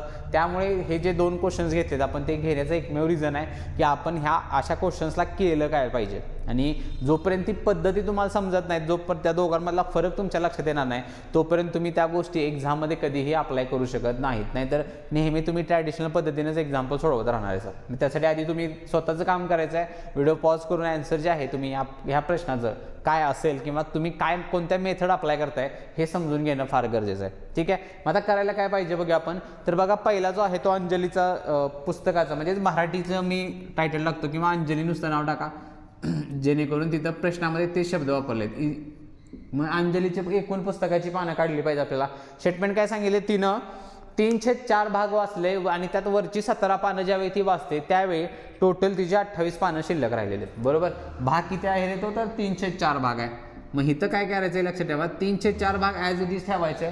वरची जी काय 17 पानं तिनं वाचली आहेत ते आपण 17 पानं वाचलीच नाहीत असं कन्सिडर करूया. जर ती 17 पानं वाचली नाहीत तर ते 17 पानं पण शिल्लक राहायला पाहिजेत आणि वरचे 28, म्हणजे ते 28 आणि 17 यांची जर तुम्ही बेरीज केली तर किती व्हायला पाहिजे रे, तर ते होईल तुमचे 28 आणि 17 बघा तर होणार आहे ते 45. म्हणजेच काय, तिनं असं स्टेटमेंट इथं तयार होईल आपला. आता ती अंजलीनं त्या पुस्तकाचा 3/4 भाग ज्यावेळी पानं वाचल्यानंतर टोटल तिची पानं शिल्लक किती राहिलेली, तर 45 पानं शिल्लक राहिली. हे स्टेटमेंट नवीन तयार करूया आपण. मग अपूर्णांकाची कन्सेप्ट आपण बघितलेली आहे बघा शाब्दिक उदाहरणामध्ये. छेदामधली व्हॅल्यू आपण टोटल कन्सिडर करतो, म्हणजे ज्याचा अर्थ काय, जर त्या पुस्तकाची 4 एवढी टोटल पानं असतील तर या 4 पैकी तिनं 3 भाग वाचलेला आहे सध्या, बरोबर. मग 4 पैकी जर 3 भाग वाचला गेला असेल तर शिल्लक किती राहणार आहे, 1 भाग शिल्लक राहील तुमचा आणि तो 1 भाग म्हणजेच माझी ती 45 पुस्तकं शिल्लक राहिलेली आहेत. हा त्याचा आपल्याला काय अर्थ काढून घ्यायचा आहे. काय असेल, जर 1 भाग शिल्लक राहत असेल तर ह्याचा नीट अर्थ समजून घ्या आधी. अपूर्णांकाचा म्हणायचं काय, जर 4 ही त्या पुस्तकाची टोटल पानं असतील तर 4 पैकी 3 पानं मी सध्या वाचलेले आहेत, 1 भाग शिल्लक राहील आणि तो 1 भाग म्हणजेच 45 असणार आहे. मग एकूण पाने इथं मला मिळणार आहेत, काढून घेऊ तो प्रश्न आधी आपल्याला टोटल पेजेस काढून घ्यायचे त्या पुस्तकाची. जर एकाची व्हॅल्यू 45 असेल तर हे एकूण भाग म्हणजे किती आहे, तरी 4 आहे ना. मग 45ची चौपट करा, 45ची दुप्पट 90 असते बघा. 90ची जर तुम्ही परत दुप्पट केली तर ती येणार आहे 180. म्हणजे काय, अंजलीकडे जे पुस्तक आहे त्याची टोटल पाने किती आलेली, 180 आली. त्यानंतर आता पुढचं याच पद्धतीनं पुढचं आपण काढून घ्यायचे आहेत आणि पुढची व्यक्ती आहे कोण, तर काजलच्या संदर्भात ते स्टेटमेंट सांगितले. तिनं किती भाग वाचलेला आहे रे, तर 3/5 भाग वाचलेला आहे. मग इथं पण सेम गोष्ट तुम्हाला करायची आहे. वरचे जे काही 20 पानं आहेत ती नाही वाचली तिनं तर ती पण शिल्लक राहायला पाहिजेत आणि ते 20 आणि टोटल तिची 26 पानं शिल्लक राहिलेत बघा. येस 20 आणि ते 26. मग 20 आणि 26 किती होणार आहे माझं, 46. म्हणजे ह्याचा अर्थ काय, इथं काय रेफरन्स घ्यायचा, आता 5 एवढी जर पुस्तकं असतील टोटल पानं, त्या 5 पैकी तिनं 3च पानं वाचले आहेत. मग शिल्लक किती राहतील रे, तर 2 पानं शिल्लक राहणार आहेत माझी, बरोबर. 5 पैकी 3 भाग वाचलाय मी, मग 2 भाग शिल्लक राहिला आणि हा 2 भाग म्हणजेच माझा कोण येणार आहे, हा 46 असणार आहे. म्हणजे 2ला जर 46 असेल, एकाला किती म्हणू शकतोय मी, 46 आणि निम्मा करा 23 असणार आहे. मग एकाला जर 23 असेल, एकूण पानं किती आहेत तिथं, 5 आहेत. मग इथं तुम्हाला येईल त्या काजलच्या एकूण पुस्तकाच्या पानांची संख्या येणार आहे. ती कशी होईल बघा, तर 23 पाचा करायचं आहे तुम्हाला. मग 23 पाचा आपल्याला माहिती आहे किती असेल, तर 115 असते. किती असते, 115 झालं. मग फायनल आन्सर म्हणजे ज्या व्हॅल्यू मिळाल्या, दोन्ही पाहिजे होत्या त्या दोन्ही मिळाल्या. काय अर्थ, अंजली जेकडे जे पुस्तक आहे ते 180 पानाचं आहे, काजलकडे जे पुस्तक आहे ते आहे किती रे, 115 पानाचं आहे. मग आपल्याला प्रश्न काय विचारलाय, या अंजलीकडे जे पुस्तक आहे त्या काजलच्या पुस्तकापेक्षा किती पानं त्यात एक्स्ट्रा आहेत. मग दोघांमधला थोडक्यात काय पाहिजे आपल्याला, तर डिफरन्स पाहिजे. मग 180 आणि 115 मधला डिफरन्स काढा, ते आपलं फायनल आन्सर जाईल. काय झालं बघा, तर 65. येस 180 आणि 115 मधला जर तुम्ही डिफरन्स काढला तर उत्तर किती असायला पाहिजे तुमचं, 65 एवढी पानं त्याची काय असणार आहे, ती जास्त असणार आहेत. ठीक आहे, लक्षात ठेवा, मी असं म्हणतच नाही एक्झाम्पलला की तुम्ही हे एक्झाम्पल सोडवू शकत नाही किंवा खूप अवघड आहे. महत्त्वाचे ती म्हणजे ही पद्धत, तुम्ही पद्धत कुठली वापरतायसा. तुम्ही या एक्झाम्पलला जर एक्स घेतला असेल तर लक्षात ठेवा तुम्ही खूप अजून त्या ट्रॅडिशनल मेथडमध्येच आहात. आपल्याला हेच एक्झाम्पल तुम्ही तोंडी करायचं असेल तर तुम्हाला ही मेथड काय करायची, शिकायची आहे. ठीक आहे, चलो पुढे जाऊ. पुढचे प्रश्न आता बघा, रँडमली क्वेश्चन्स घ्यायचे आहेत आपण आणि त्यानुसार आता 1 बाय 1 म्हणजे सगळे मिक्सिंग क्वेश्चन्स असतील. मग त्यामध्ये शिकडेवारीचा कधी मधून येणार आहे, कधी कधी वयवारीचा येईल, कधी कधी सरासरीचा प्रश्न येणार आहे. ठीक आहे, त्यामुळे सगळे आता मिक्स क्वेश्चन्स आपल्याला बघायचे आहेत आणि त्या पर्टिक्युलर क्वेश्चनसाठी आपण कुठली मेथडचा वापर करू शकतोय किंवा काय केलं पाहिजे हे बघायचं आहे. ठीक आहे, तर बघा प्रश्न काय आता ह्यो मिश्रणावरती डिपेंड असणार आहे. प्रश्न काय सांगितलं आहे, तर 60 लिटर दूध आणि पाण्याच्या मिश्रणात त्यांचे प्रमाण 3:1 आहे. ते प्रमाण 2:1 करण्यासाठी मिश्रणात किती लिटर पाणी मिळवावे लागेल. आणि हा प्रश्न आहे तो बघा, अमरावती शहर पोलीस या पेपरमधला हा प्रश्न आहे तुमच्या स्क्रीनवरती.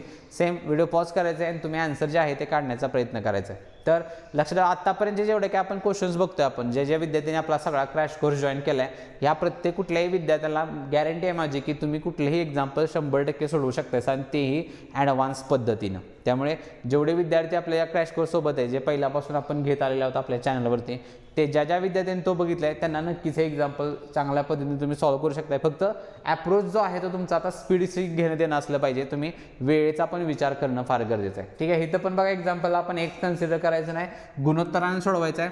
काय आहे पहिला जो सिक्वेन्स आहे बघा, दूध आणि पाण्याचं जे गुणोत्तर आहे ते 3:1 होतं आणि आपल्याला ते आता किती करायचं आहे, 2:1 करायचं आहे. बरोबर, 3:1चं 2:1 करायचं आहे. कधी करायचं आहे तर त्यामध्ये पाणी ॲड केलं तर मी मग आता आपल्याला माहीत असेल, आपण कन्सेप्ट बघितलं बघा, तर जर त्या मिश्रणामध्ये मी पाणी ॲड करत असेल तर ह्या दुधाचं जे काही प्रमाण आहे ते समान असलं पाहिजे. कारण दुधाची क्वांटिटी मी काय ॲड पण करत नाही आणि काढून पण घेत नाही, ते समानच असली पाहिजे.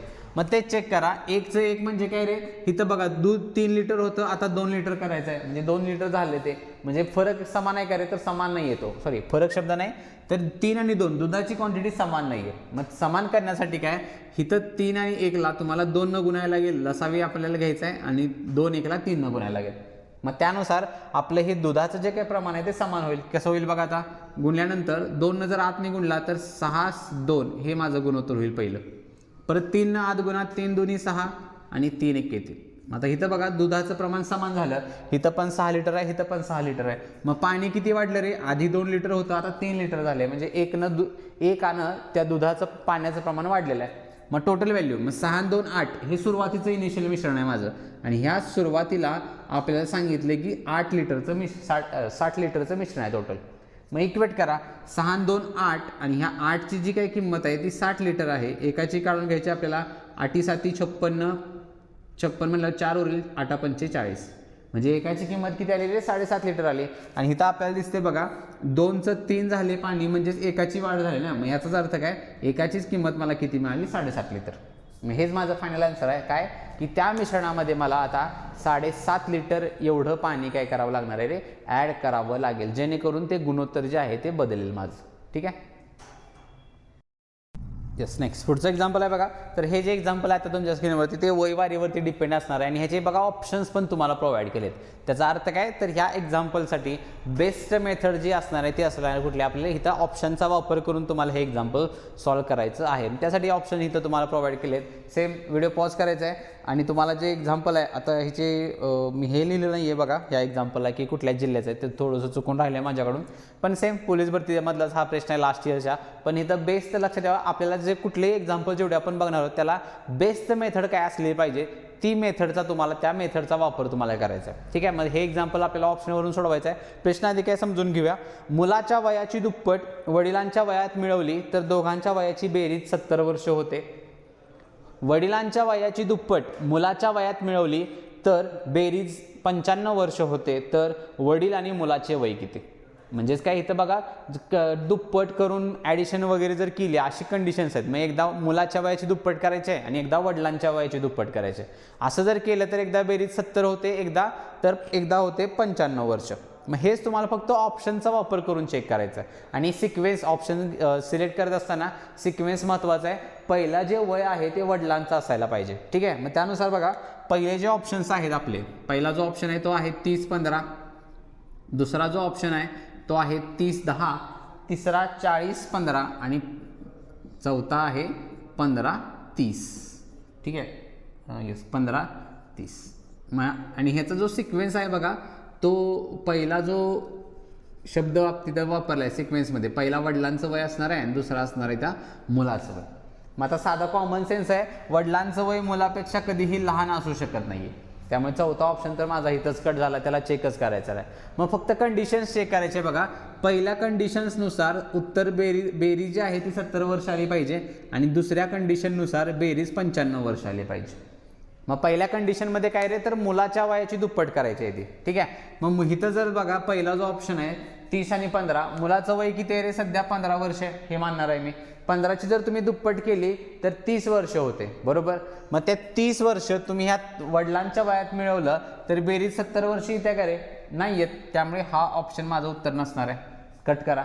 दुसरा ऑप्शनवरती या, इथं आहे बघा 10 आहे मुलाचं वय.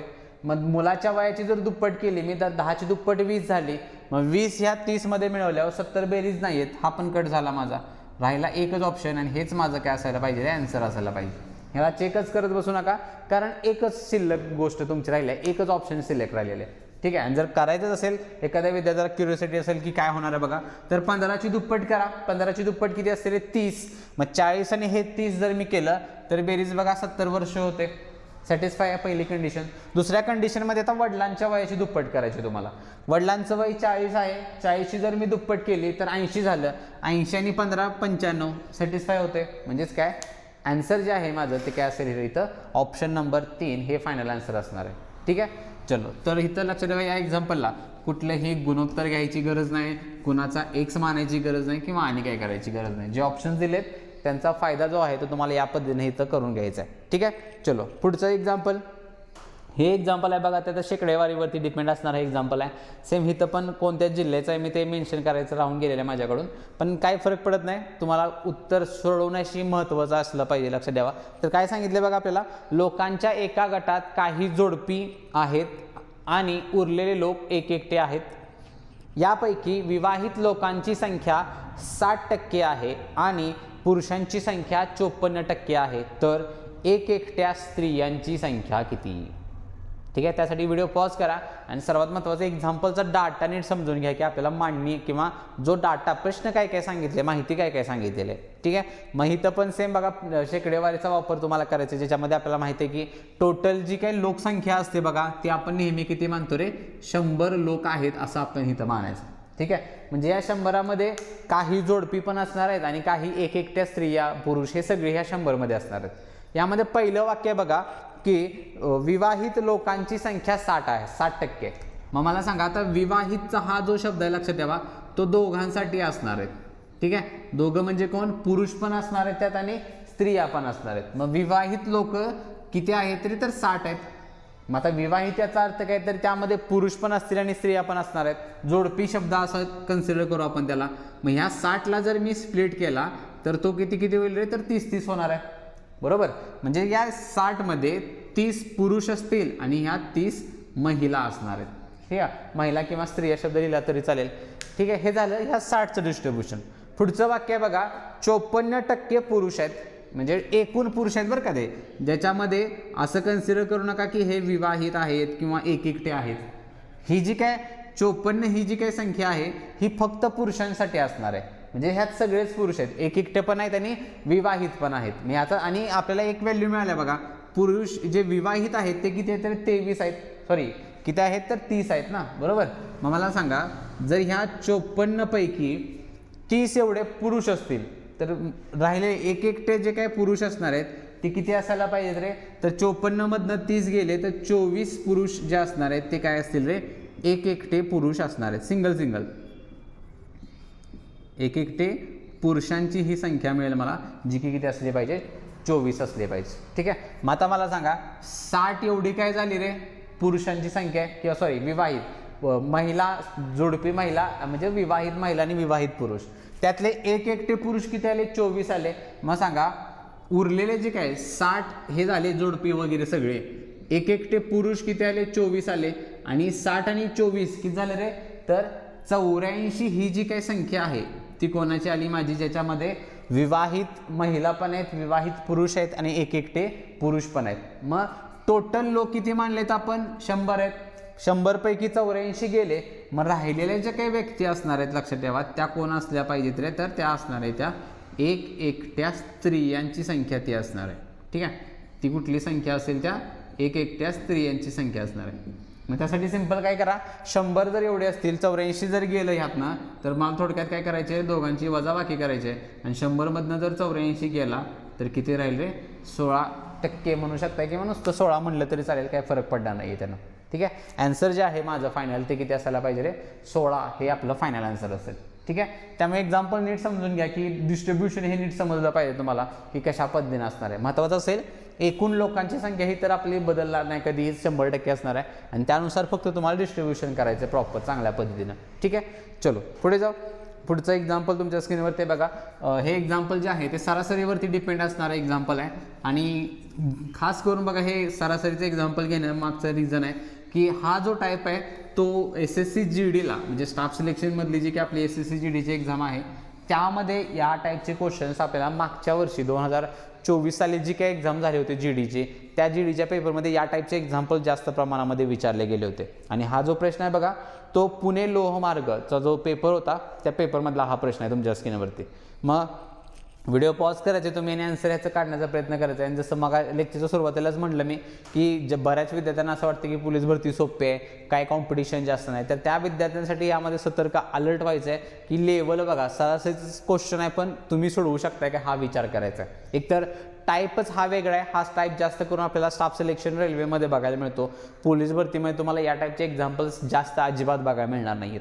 त्यासाठी व्हिडिओ पॉज करून तुम्ही आन्सर ज्याचं जे आहे ते काढण्याचा प्रयत्न करायचा आहे. ठीक आहे, काय सांगितले बघा 4 संख्यांची सरासरी 60 आहे. यामध्ये किंवा यापैकी 4 अंकांची शब्द वापरला तिथं. यापैकी पहिला अंक इतर 3 अंकांच्या बेरजेच्या 1/4 आहे तर तो पहिला अंक कोणता. म्हणजे तो अंक म्हणजे लक्षात ठेवा संख्या कन्सिडर करा, त्यांना काही प्रश्नामध्ये फरक पडणार नाही. फक्त मांडणी जी आहे ती तुम्हाला नीट समजून घेतली पाहिजे. पहिलेच वाक्य बघा त्यानंतर बेरीज काढून घेऊ शकतो आपण.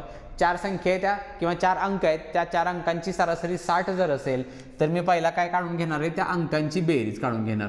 ठीक आहे, जे की सरासरीच्या बाबतीमध्ये आपण पहिला नेहमी हेच काम करत असतोय. काढून घ्यायची आपल्याला त्या अंकांची बेरीज. साधं सिंपल फॉर्म्युला आहे सरासरी गुणिले एकूण प्राप्तांक. सरासरी जर 60 असेल अंक 4 आहेत बेरीज किती येईल रे 240 एवढी माझी त्या अंकांची बेरीज येणार आहे. पुढचं वाक्य नीट समजून घ्यायचं. काय सांगितलंय पहिला अंक इतर 3 अंकांच्या बेरजेच्या 1/4 आहे. म्हणजेच काय ते लक्षात ठेवा गुणोत्तरच दिले तुम्हाला. मग त्याचा सिक्वेन्स काय आहे हा पहिला अंक आणि इतर 3 अंक असं त्याला म्हणू शकतायचा. अनुपात किती आहे तो 1/4 सांगितले 1/4 बरोबर. तर 1/4लाच काय रे तर मी गुणोत्तरामध्ये लिहू शकतो. याचा अर्थ काय जर त्या नंतरच्या 3 संख्यांची बेरीज जर 4 येत असेल आणि जर तो पहिला अंक मग किती असायला पाहिजे 1 असायला पाहिजे. म्हणजेच पहिली संख्या आणि इतर 3 संख्या यांचं गुणोत्तर येईल तुम्हाला 1/4. मग 240 काय काढून घेतले रे तर संख्यांची सगळ्यांची बेरीज आहे. मग सेम बघा ते गुणोत्तराचं जे एक्झाम्पल सोडवलं आपण तोच अप्रोच तुम्हाला इथं वापरायचा आहे. जर हे 240 या सगळ्या अंकांची बेरीज असेल तर मी काय करणार दोघांची बेरीज करायची आहे. मग 4 आणि 1 किती झालं रे 5 झालं. म्हणजेच काय या 5ची जी काही बेरीज आहे ती 540 असायला पाहिजे. सेम तुम्हाला एकाची काढून घ्यायची बघा इथं पहिला नंबर तोच आहे आणि प्रश्नात पण तेच सांगितले मला पहिला अंक पाहिजे. मग पहिला अंक 1च आहे. मग एकाची काढून घ्या 5 न भाग घालवायला 5 चोक 20 4 उरलं 40 झालं आणि 5 48. म्हणजेच काय तो जो पहिला अंक आहे त्याचं उत्तर जे आहे ते किती असायला पाहिजे रे 48. हे माझं काय असणार या ठिकाणी फायनल आन्सर असेल. ठीक आहे, तर ह्याला लक्षात क्वेश्चन जरी सरासरीचा असला तरी सोडवण्याची जी काही पद्धत आहे ती आपली कुठली गुणोत्तराची कन्सेप्टचा वापर करून तुम्ही हे एक्झाम्पल तोंडी सोडवू शकतायचा. ह्याला कुठेही हे जे कॅल्क्युलेशन आहे ह्याला कुठेही लक्षात ठेवा पेन लागत नाही आहे. फक्त तुम्ही जर घेत असाल तर लक्षात ठेवा तुम्हाला त्या पद्धतीचं अपडेट व्हावं लागेल. ॲडव्हान्स पद्धतीमध्ये तुम्हाला तिथं काय कॉम्पिटिशनमध्ये टॉपमध्ये तुम्हाला जर राहायचं असेल तर तुम्हाला हीच मेथड कुठल्या म्हणू शकतो तर तोंडी करण्याचा प्रयत्न तुम्हाला तिथं करावा लागेल. ठीक आहे, चलो पुढे जाऊ. पुढचा प्रश्न बघा वयवारीवरती डिपेंड असणार आहे आणि वयवारी तर आपण माझ्यामध्ये टोटल बघा 3 सेशन्स बघितले आहेत वयवारीवरती आणि सगळे जे आपण क्वेश्चन सिरीज बघितले आहे ती वयवारीचे सगळे क्वेश्चन्स तुम्ही गुणोत्तरानं किंवा तोंडी कसे सोडवू शकताय हे आपण सगळं त्या क्रॅश कोर्समध्ये त्या लेक्चर्समध्ये बघितलेलं आहे. ठीक आहे बघा, आणि हा जो प्रश्न आहे बघा तो नाशिक ग्रामीण पोलीसचा जो काय पेपर आहे त्या पेपरमधला हा प्रश्न आहे. काय सांगितले बघा अरुण व दीपक यांचे 1 वर्षापूर्वीच्या वयाचे गुणोत्तर 4:5 होते. 1 वर्षानंतर त्यांच्या वयाचे गुणोत्तर 5:6 होईल तर दोघांच्या आजच्या वयाची बेरीज किती. आता इथं बघा सेम एक्झाम्पल आहे. हे एक्झाम्पल तुम्ही देखील पेनाची गरज तुम्हाला पडणार नाही जर तुम्ही त्या पद्धतीने एक्झाम्पलचं प्रॅक्टिस आणि रिव्हिजन केलं असेल. जे क्वेश्चन्स आपण आपल्या वयवारीचा क्रॅश कोर्समध्ये जे काही 3 लेक्चर्स बघितले त्या पद्धतीने जर तुम्ही सोडवले असतील तर या एक्झाम्पलसाठी तुम्हाला पेन कुठेही लागणार नाही. लक्षात ठेवा. त्याचं रिझन काय कारण अशा एक्झाम्पलला आपण गुणोत्तरातला फरक बघत असतोय बघा. पहिलं जे गुणोत्तर आहे ते होतं किती रे 4:5 होतं आणि हे 4:5 गुणोत्तर झाले किती रे 5:6 झालेलं आहे. फक्त प्रॉपर मांडणी करायची असेल तर इथं बघा हे जे पहिलं गुणोत्तर आहे ते 1 वर्षापूर्वीचं आहे. हे जे गुणोत्तर आहे नंतरचं ते कधीचं आहे 1 वर्षानंतरचं आहे. ठीक आहे. मग इथं मिडलला कुठं तर ते असणार आहे त्यांचं आजच्या वयाची लाईन असेल. मग असं असेल तर आपण गुणोत्तरातला फरक समान आहे का आधी ते चेक करत असतोय.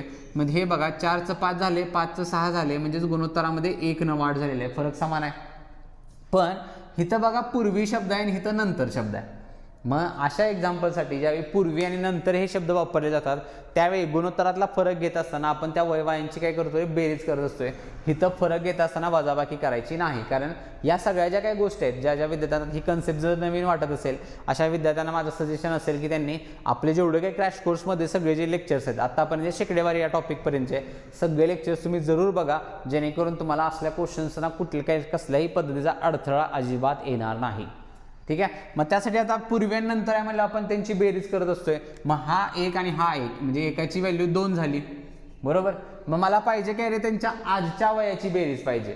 मग आजच्या वयाची बेरीज पाहिजे असेल तर आजचं वय काढायची गरज नाही, आपण काय करूया, 1 वर्षापूर्वीच्या वयाची बेरीज काढून घेऊया. ठीक आहे. मग 1ला 2 असेल तर 1 पूर्वीची बेरीज असं शब्द लिहितो, जेणेकरून तुम्हाला ते समजायला मदत होईल. ठीक आहे. तर 1 वर्षापूर्वीची बेरीज काय होणार आहे, 1ला 2 आहे. मग बेरीज बघा 5 आणि 4 9, 9 दोन्ही किती होणार आहे, 18 वर्ष ही आली माझी बेरीज. पण कधीची, 1 वर्षा पाठीमागची आहे. मला पाहिजे आजच्या वयाची बेरीज. मग काय करावं लागेल रे, जर आजच्या वयाची बेरीज पाहिजे असेल तर दोघं पण 1 वर्ष पुढे येणार आहेत ना. मग 18 आणि ते 2 किती होईल रे, 20 वर्ष हे माझं या ठिकाणी काय असणार आहे, फायनल आन्सर असणार आहे. ठीक आहे. त्यामुळे त्यांची वय काढा, परत त्यांना आजची वय काढून घ्या, परत बेरीज करा, असलं काही लांबड आपल्याला कुठेही लावत बसायचं नाही. जसं म्हणून तुम्हाला म्हटलं की जर तुम्ही ही मेथड अप्लाय करत असाल तर ही मेथड अप्लाय करायला तुम्हाला पेनाची आवश्यकता नाही पडणार, तुम्ही तोंडी सॉल्व्ह करू शकतायचा, फक्त तुमचा ॲप्रोच त्या पद्धतीनं असला पाहिजे. ठीक आहे. चलो पुढे जाऊ. पुढचं देखील बघा एक्झाम्पल जे आहे ते गुणोत्तरवरतीच डिपेंड असणारं एक्झाम्पल आहे आणि त्यासाठी सेम तुम्हाला लॉजिक करायचं आहे. व्हिडिओ पॉज करून आन्सर जे आहे ते ज्या पद्धतीने आपण क्रॅश कोर्समधले एक्झाम्पल सोडवलेत गुणोत्तराचे सगळे तोंडी सोडवलेत त्याच मेथडचा वापर तुम्हाला हे एक्झाम्पल सोडवण्यासाठी करायचा आहे. प्रश्न बघितला तर हा बघा मुंबई लोहमार्ग जो काय पेपर झाला त्या पेपरमधला हा प्रश्न आहे. काय सांगितले, 2 संख्यांचे गुणोत्तर 5:7 आहे. प्रत्येक संख्येत 40 मिळवले तर ते गुणोत्तर 25:31 होते, तर त्यामधील लहान संख्या कोणती. आता हे क्वेश्चन्स बघा सोपे आहेत क्वेश्चन्स, मी असं म्हणत नाही हे क्वेश्चन्स फार अवघड आहेत. फक्त असले क्वेश्चन्स घेण्याचं एकमेव रिझन आहे ते म्हणजे काय असणार आहे की तुम्ही या पर्टिक्युलर एक्झाम्पलसाठी सोडवणं असताना तुम्ही कोणत्या पद्धतीचा वापर करताय हे महत्त्वाचं आहे त्याच्यामध्ये. त्यासाठी हे क्वेश्चन्स घेतलेत. इथं पण सेम लॉजिक लावायचं जे आत्ता केलं आपण, फरक समान करून बघायचं आपल्याला. पहिला होतं बघा ते किती गुणोत्तर होतं रे, तर 5:7 होतं आणि हे गुणोत्तर किती झाले, 25:31. ठीक आहे. आणि हे कधी झाले रे, जर त्यावेळी म्हणजे प्रत्येक संख्येमध्ये मी ज्यावेळी 40ने वाढ केली त्यावेळी हे गुणोत्तर बदलले. मग प्रत्येक संख्येत जर 40ने वाढ होत असेल तर फरक समान आहे का बघून घ्या, चेक करा. आपल्याला पहिला तेच बघायचं आहे.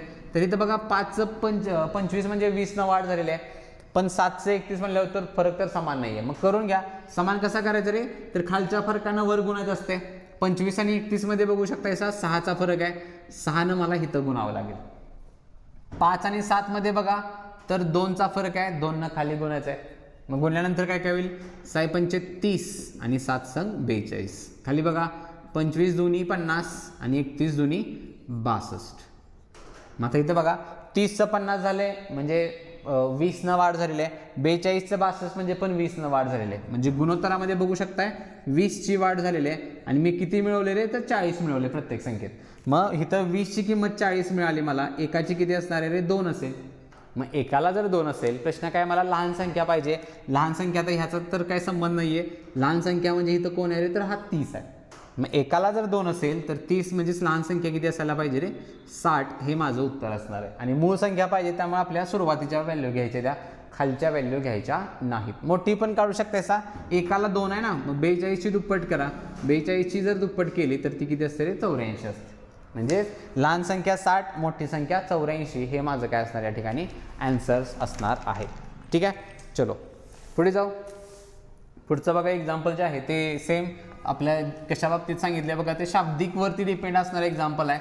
पण सेम जसं तुम्हाला मी शाब्दिक बाबतीमध्ये जे म्हणलं ते एक्झाम्पल सोपं आहे, पण महत्त्वाचे आहे ते म्हणजे मेथड आणि की या पद्धतीला आपण कशा पद्धतीने एक्झाम्पल सॉल्व्ह करू शकतो ते. ठीक आहे. प्रश्न काय सांगितलं बघा, तर एका उमेदवाराला एका अंकास 25ने गुणण्यास सांगितले, परंतु त्याने चुकून 52ने गुणले.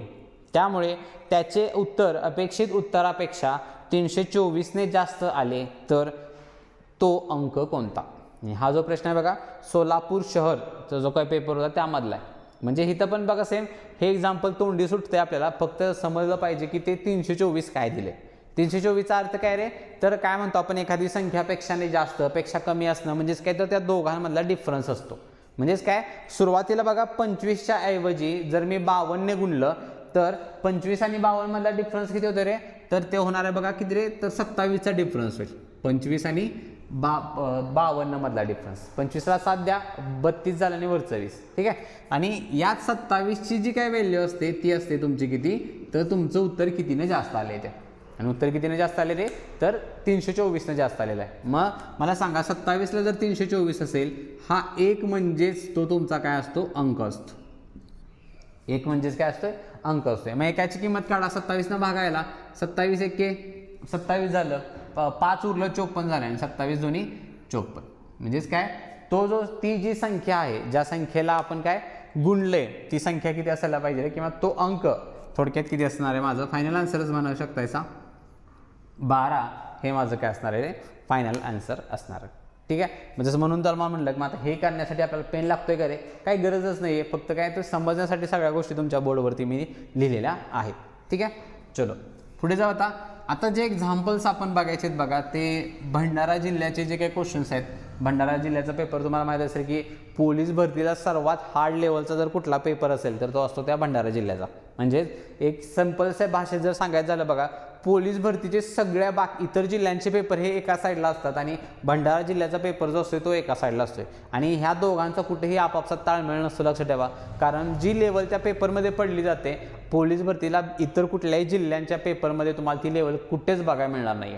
आणि माझं तर सरळ एक स्टेटमेंट आहे पोलीस भरतीच्या बाबतीमध्ये, जे विद्यार्थी त्या भंडारा जिल्ह्याचा पेपर जे विद्यार्थी सोडवू शकतात त्या विद्यार्थ्यांना इतर कुठल्याही जिल्ह्याचा पेपर तुम्ही द्या, ते 100% त्यामध्ये 90+ स्कोर हे 100% आणू शकतात. जो विद्यार्थी त्या भंडाराच्या पेपरमध्ये जर 70-75 मार्क्स जरी आणत असेल तर तो इतर जिल्ह्यांमध्ये 100% 90+ हा जातच आहे, 100% जाणार तो. त्याचं रिझन काय, कारण भंडारा जिल्ह्यामध्ये तुम्हाला गणित आणि बुद्धिमत्ता एवढं हार्ड आणि डिफिकल्ट लेवलचं पडलं जातं, ते विद्यार्थी इतर बाकीच्या जिल्ह्यांमध्ये आउट ऑफ हे 100% पाडतातच. पण भंडारा जिल्ह्याच्या पेपरच्या आधी जे विद्यार्थी लागत नाहीत सोडवण्यासाठी, तरी ॲटलिस्ट फॉर्म भरायचं लावून राहू दे, पण ज्यावेळी क्वेश्चन पेपर येतो आणि आपण तो ॲटलिस्ट सॉल्व्ह करूया, हा अप्रोच जे विद्यार्थी दाखवत देखील नाहीत त्या विद्यार्थ्यांची काही गॅरंटी नाही की त्या विद्यार्थ्यांना मॅथ्स आणि रिझनिंगमध्ये आउट ऑफ स्कोर येईल त्यांचा.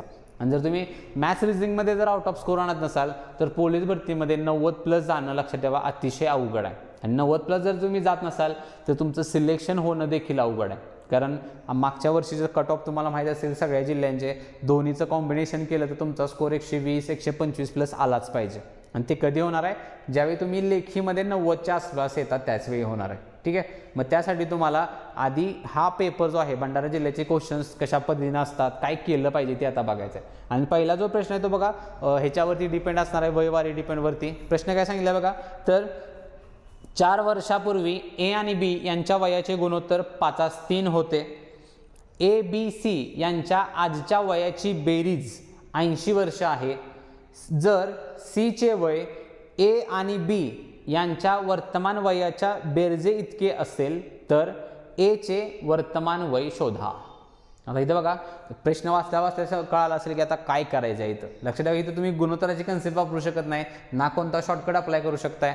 इथं ज्या विद्यार्थ्यांचा बेस पक्का असतो, बेसिक गोष्टी सगळ्या ज्यांच्या क्लिअर आहेत की काय केल्यानंतर म्हणजे काय प्रोसेस तुम्हाला 1 बाय 1 जावे लागेल, त्या विद्यार्थ्यांना हे एक्झाम्पल नक्की सुटू शकते. पण जे विद्यार्थी फक्त एका सर्टन टाईपचे एक्झाम्पल सोडवण्यामध्ये माहिर आहेत, ज्यांचा बेस पक्का नाही आहे, असे विद्यार्थी ह्या एक्झाम्पलच्या नादी देखील लागणार नाहीत. आता हे सोडवायचं असेल तर आधीच तुम्हाला क्लिअर करतो, इथे तुम्ही कुठलीही शॉर्टकट मेथड अप्लाय करू शकत नाही. ठीक आहे. मग सुरुवात कुठं होणार आहे माझं बघा, पहिला जे सांगितले आपल्याला तर ए आणि बीच्या बाबतीमध्ये सांगितले. ठीक आहे. गुणोत्तर किती आहे तर ते 5:3 आहे. पण महत्त्वाचं आहे हे गुणोत्तर जे आहे ते कधीचं आहे तुमचं, तर 4 वर्षापाठीमागचं आहे. ठीक आहे. मग ती जी 80 वर्षाची बेरीज आहे बघा ती आजच्या लक्ष ठेवा खरं. मग आधी तर काय केलं पाहिजे तुम्हाला की ए आणि बीला तर तुम्हाला पुढं आणलं पाहिजे किती, सध्याच्या वयावरती. मग त्यासाठी आधी एचं वय जे आहे ते मी 5x मानतो आणि बीचं जे वय आहे ते मी 3x मानतो. ठीक आहे. हे कधीचं रे तर 4 वर्षापूर्वीचं. मग दोघांना मला सांगा जर आजच्या वयापर्यंत आणायचं असेल, आजचं वय पाहिजे असेल, तर दोघं पण काय होतील, 4-4 वर्ष पुढे येत असतील.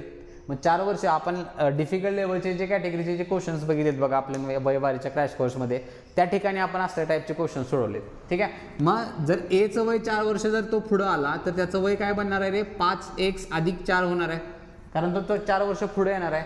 त्याच पद्धतीने बीचं पण वय सेम होणार आहे. बी पण जो आहे तो 4 वर्ष पुढे येणार आहे. मग एचं वय आलं 5x + 4, बीचं वय आलं 3x + 4, आजचं वय आलं.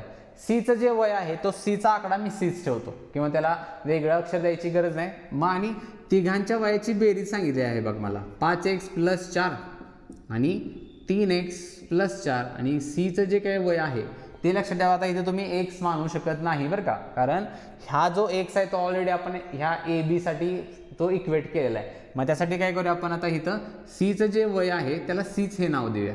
ठीक आहे, कन्फ्युजन वेगळं काय लक्षात ठेवायला नको. आणि आता ह्या सर्वांच्या वयाची बेरीज जी आहे ती आहे 80 वर्ष. ठीक आहे. आता हे जर सोडवले मी एक व्हॅल्यू इक्वेट करूया, 5x आणि 3x किती झाला रे, 8x झाला. मग हे 4 आणि 4 8 प्लस हे सीचं वय बरोबर 80. मग एक इक्वेशन मी ह्याच्यातनं आपण फाइंड करूया, 8x, आता हे 8 इकडे आल्यानंतर मायनस होणार आहे बरोबर. मग 8x + c बरोबर 80 मधनं 8 गेला किती राहिला रे, तर 72 राहिला. हे एक इक्वेशन मला मिळालं. ठीक आहे. काय तर 8x + c बरोबर 72. मी यामधनं काय अजून एक वाटलं तर एक इक्वेशन काढू आपण, सीचं वय काढून घेऊया. काय मिळेल रे मला ते, 72 मधनं हे 8x इकडे आला तर वजा होणार आहे. ठीक आहे, हे एक समीकरण मी काढून घेतलं.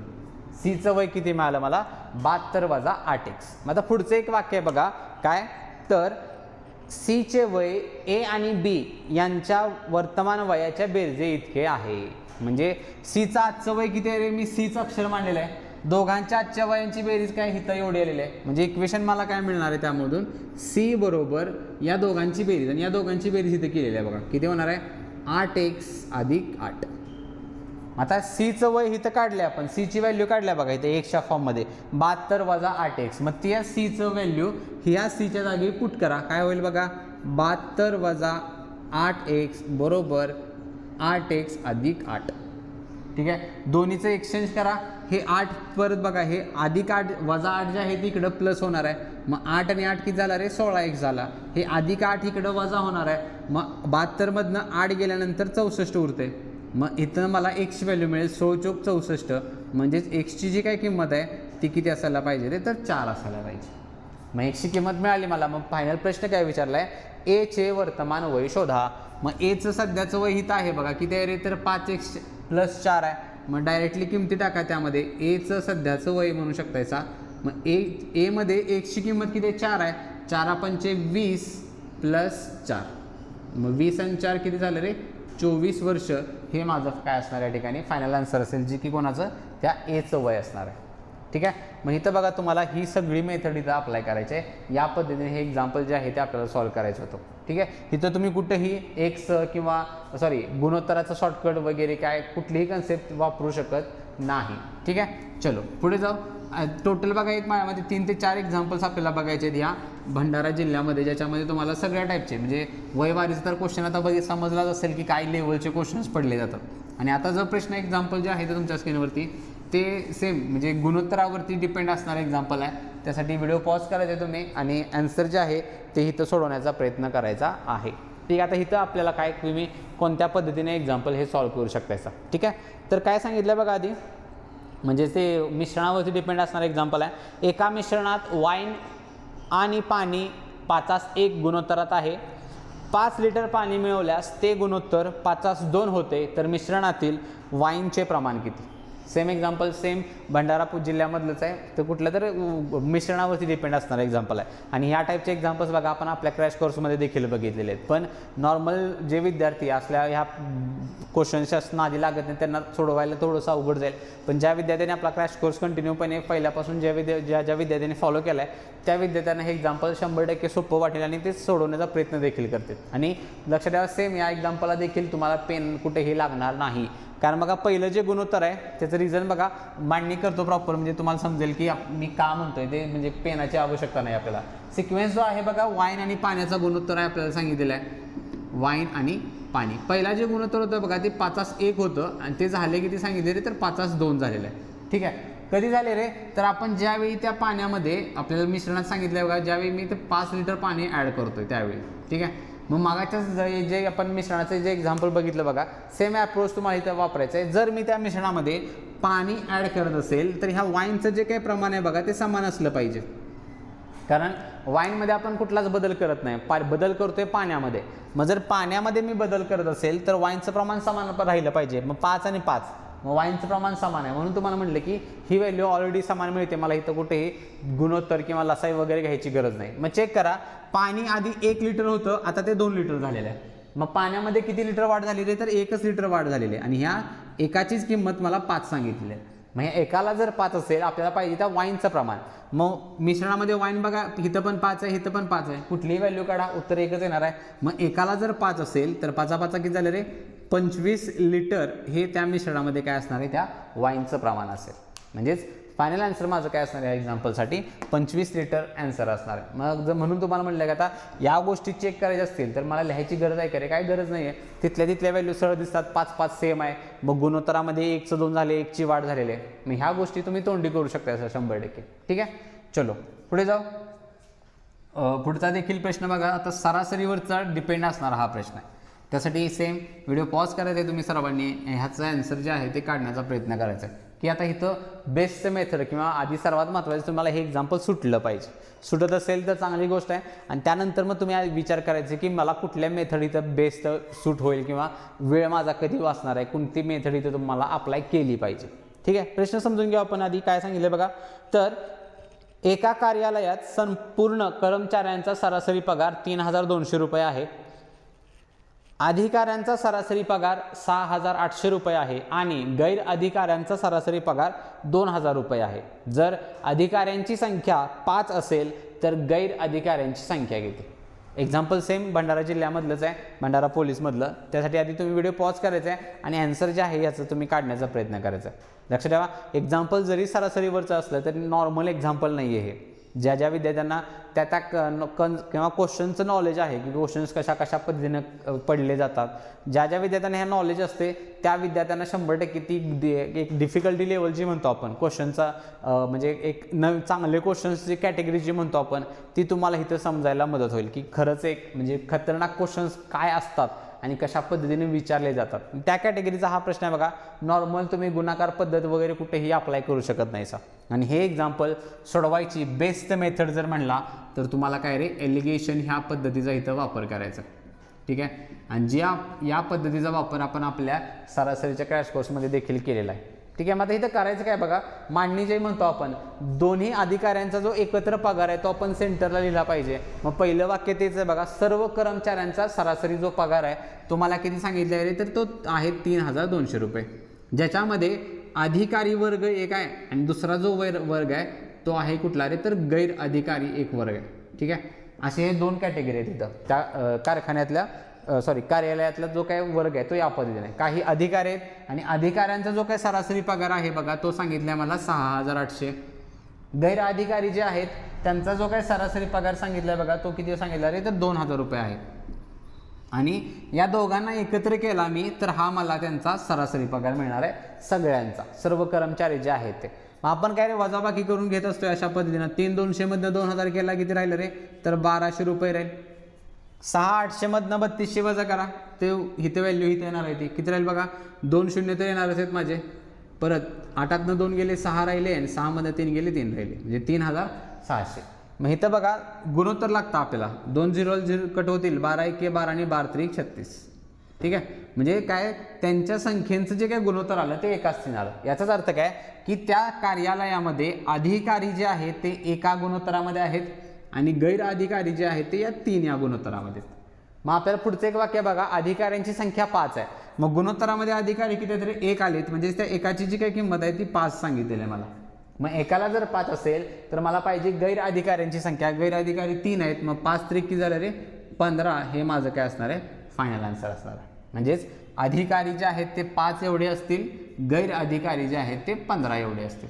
ठीक आहे. मग तुम्हाला इथं जी मेथड आहे ती ह्या पद्धतीने एक्झाम्पल तुम्हाला सॉल्व्ह करायचं आहे, एलिगेशन या पद्धतीचा वापर करायचा आहे. मग ज्या विद्यार्थ्यांना ही कन्सेप्टच माहीत नाही त्या विद्यार्थ्यांना सजेस्ट करेन आपल्या क्रॅश कोर्समध्ये तुम्ही सरासरी टॉपिक पहिल्यापासून सगळे बघा, जिथं तुम्हाला ही एलिगेशन कन्सेप्ट पण काय असते, कुठं वापरू शकतो आपण, ते तुम्हाला तिथं चांगल्या पद्धतीनं समजून जाईल. ठीक आहे, चलो पुढचं एक्झाम्पल आता स्क्रीनवरती बघा. हे देखील एक्झाम्पल भंडारा जिल्ह्यामधलंच आहे आणि मिश्रणावरती डिपेंड असणार हे एक्झाम्पल आहे, जे आपण आत्ता मागाशी बघितलं. ते फक्त क्वेश्चन विचारण्याची पद्धत वेगळी आहे आणि टाईप पण वेगळा आहे. त्यासाठी व्हिडिओ पॉज करून आधी प्रश्न समजून घ्या की काय दिलं आपल्याला आणि तुम्हाला केलं काय पाहिजे. या एक्झाम्पलसाठी पण बघा ऑप्शन प्रोव्हाइड केले आहेत, तुम्हाला ऑप्शनचा वापर करू शकता तुम्ही आणि बेस्ट मेथड तीच असणार आहे, तुम्हाला ऑप्शनचा वापर करायचा. ठीक आहे, काय सांगितलं बघा प्रश्नामध्ये आहे आपल्याला, जर जारमध्ये दूध आणि पाणी क्रमशः 28 लिटर आणि 8 लिटर आहे, 1 लिटर दूध आणि 1 लिटर पाणी मिश्रण नवीन तयार केले जाते. जर नवीन मिश्रणातील 40% म्हणजे 20 लिटर असेल तर Xचे मूल्य शोधा. आणि त्याचे ऑप्शन्स तुम्हाला सांगितले बघा 7, 8, 6 आणि 5. सेम प्रश्न आहे, भंडारा जिल्ह्यामधलाच आहे. फक्त प्रश्न समजून घ्या आधी. बघा सुरुवातीला दूध आणि पाणी आहे, ज्याच्यामध्ये दुधाचं जे काही प्रमाण आहे ते 28 लिटर आहे. ठीक आहे, आणि पाण्याचं जे काही प्रमाण आहे ते 8 लिटर आहे आणि हे सगळं ते एका जारमध्ये मिश्रण तयार केले. आता काय केले त्यांनी, 1 लिटर पाणी पण ॲड केले आणि 1 लिटर दूध पण ॲड केले. दोन्ही ठिकाणी x आहे बघा. याचा अर्थ काय की तुम्ही जे काय ॲड करशील त्या मिश्रणामध्ये दोघांचं प्रमाण समान असलं पाहिजे. म्हणजेच काय, जर मी 10 लिटर दूध ॲड करत असेल तर 10 लिटर पाणीच ॲड करणार आहे मी. आणि हे केल्यानंतर पुढचं एक वाक्य आहे, नवीन मिश्रणाचं म्हणजेच काय, सुरुवातीचं वाटलं तर आपण काढून घेऊया बघा. सुरुवातीला जे दूध आहे ते बघा 28 लिटर होतं, पाणी जे आहे ते 8 लिटर होतं. टोटल मिश्रण किती झालं रे मग, हे 28 आणि 8 किती झाले रे, 36 लिटर एवढं काय असणार आहे माझं सुरुवातीचं मिश्रण असणार आहे. ठीक आहे, सुरुवातीला. आता काय करतोय मी, 1 लिटर ॲड केल्यानंतर पुढचं एक वाक्य बघा, त्या मिश्रणाचं जे काही 40% जे आहे, हे 40% म्हणजे काय रे, तर 20 लिटर मिश्रण भरते, हा अर्थ सांगितला त्याचा नवीन मिश्रणाचा बरं का. त्यामध्ये दूध आणि पाणी ॲड केल्यानंतर मग मला सांगा 40%ला जर 20 लिटर असेल, आपल्याला माहित आहे एकूण मिश्रण जे असतं ते नेहमी किती असतं रे, 100% असते. मग 40चं जर 100 करायचं झालं तर 2.5 पट असते ही, बरोबर. मग इथं पण 2.5 पट करा. 20ची जर तुम्ही 2.5 पट केली, दुप्पट 40 आणि वरचं 10, म्हणजेच काय, नवीन मिश्रण आता जे मला सांगा, नवीन जे मिश्रण तयार होणार आहे ते किती तयार व्हायला पाहिजे रे, 50 लिटर व्हायला पाहिजे. आधी किती होतं सांगितले, 36 लिटर होतं. मग मला सांगा 36चं जर 50 लिटर करायचं असेल मला तर किती ॲड करायला गेलं रे, त्यामध्ये टोटल 14 लिटर जे आहे ते ॲडिशन मला एक्स्ट्रा करायला लागणार आहे. ठीक आहे, 14 लिटर मिश्रणाची. मग पण कंडिशन काय होती, दूध आणि पाणी दोन्ही समान असलं पाहिजे. मग मला सांगा जर 14 लिटर मी ॲड करत असेल तर ह्याच्यामध्ये 7 लिटर मी दूध टाकणार आणि 7 लिटर पाणी ॲड करणार. ठीक आहे, म्हणजेच ते जे काय एक्सची जी काय किंमत आहे बघा, तीच मला किती मिळाली रे, तर 7 लिटर मिळाली. 7. कारण टोटल वाढ होती किती, 36चं 50 लिटर करायचं होतं मला नवीन मिश्रण. 36चं जर 50 करायचं असेल तर टोटल मला 14 लिटर ॲड केलं पाहिजे. 14 लिटरचा अर्थ काय असणार आहे, त्यामध्ये दुधाचं आणि पाण्याचं प्रमाण समान असलं पाहिजे. मग ते समान म्हणजेच काय, 14चे 2 भाग पाडा, 7 पडते. मग याचाच अर्थ काय, आपल्याला त्या एक्सचीच किंमत मिळाली किती असणार आहे, 7 लिटर. हे माझं काय असणार आहे, फायनल आन्सर असणार आहे या ठिकाणी. ठीक आहे, त्यासाठी आधी तुम्हाला एक्झाम्पल नीट समजलं पाहिजे की काय दिलं आहे मला. हे वाक्य समजून घ्यायचं आहे महत्त्वाचं. नवीन मिश्रणाचा जो काय 40% जो भाग आहे तो 20 लिटर आहे. ह्यातनं आपण एकूण मिश्रण काढून घेतलं, नवीन जे काही आलं तुमचं किती, 50 लिटर येते ते. ठीक आहे, अशा पद्धतीने हे एक्झाम्पल तुम्हाला काय करायचं आहे रे, सॉल्व्ह करायचं होतं. येस, पुढचा प्रश्न तुमच्या स्क्रीनवरती बघा. तर हा जो प्रश्न आहे तो शेकडेवारीवरती डिपेंड असणारा हा प्रश्न आहे आणि जिल्हा जर बघितला तर वाशिम जिल्हा पोलीसचा जो पेपर आहे त्या पेपरमधला हा प्रश्न तुमच्या स्क्रीनवरती आहे आता. तर इथं पण बघा हा जो प्रश्न आहे सेम जी काही 2024 जी SSC GDची एक्झाम झाली होती त्या क्वेश्चन पेपरमध्ये तुम्हाला या टाईपचे क्वेश्चन्स बघायला मिळतील. आणि शेकडेवारीचा हा एक माझ्यामध्ये लास्टचा एक प्रश्न आहे बघा.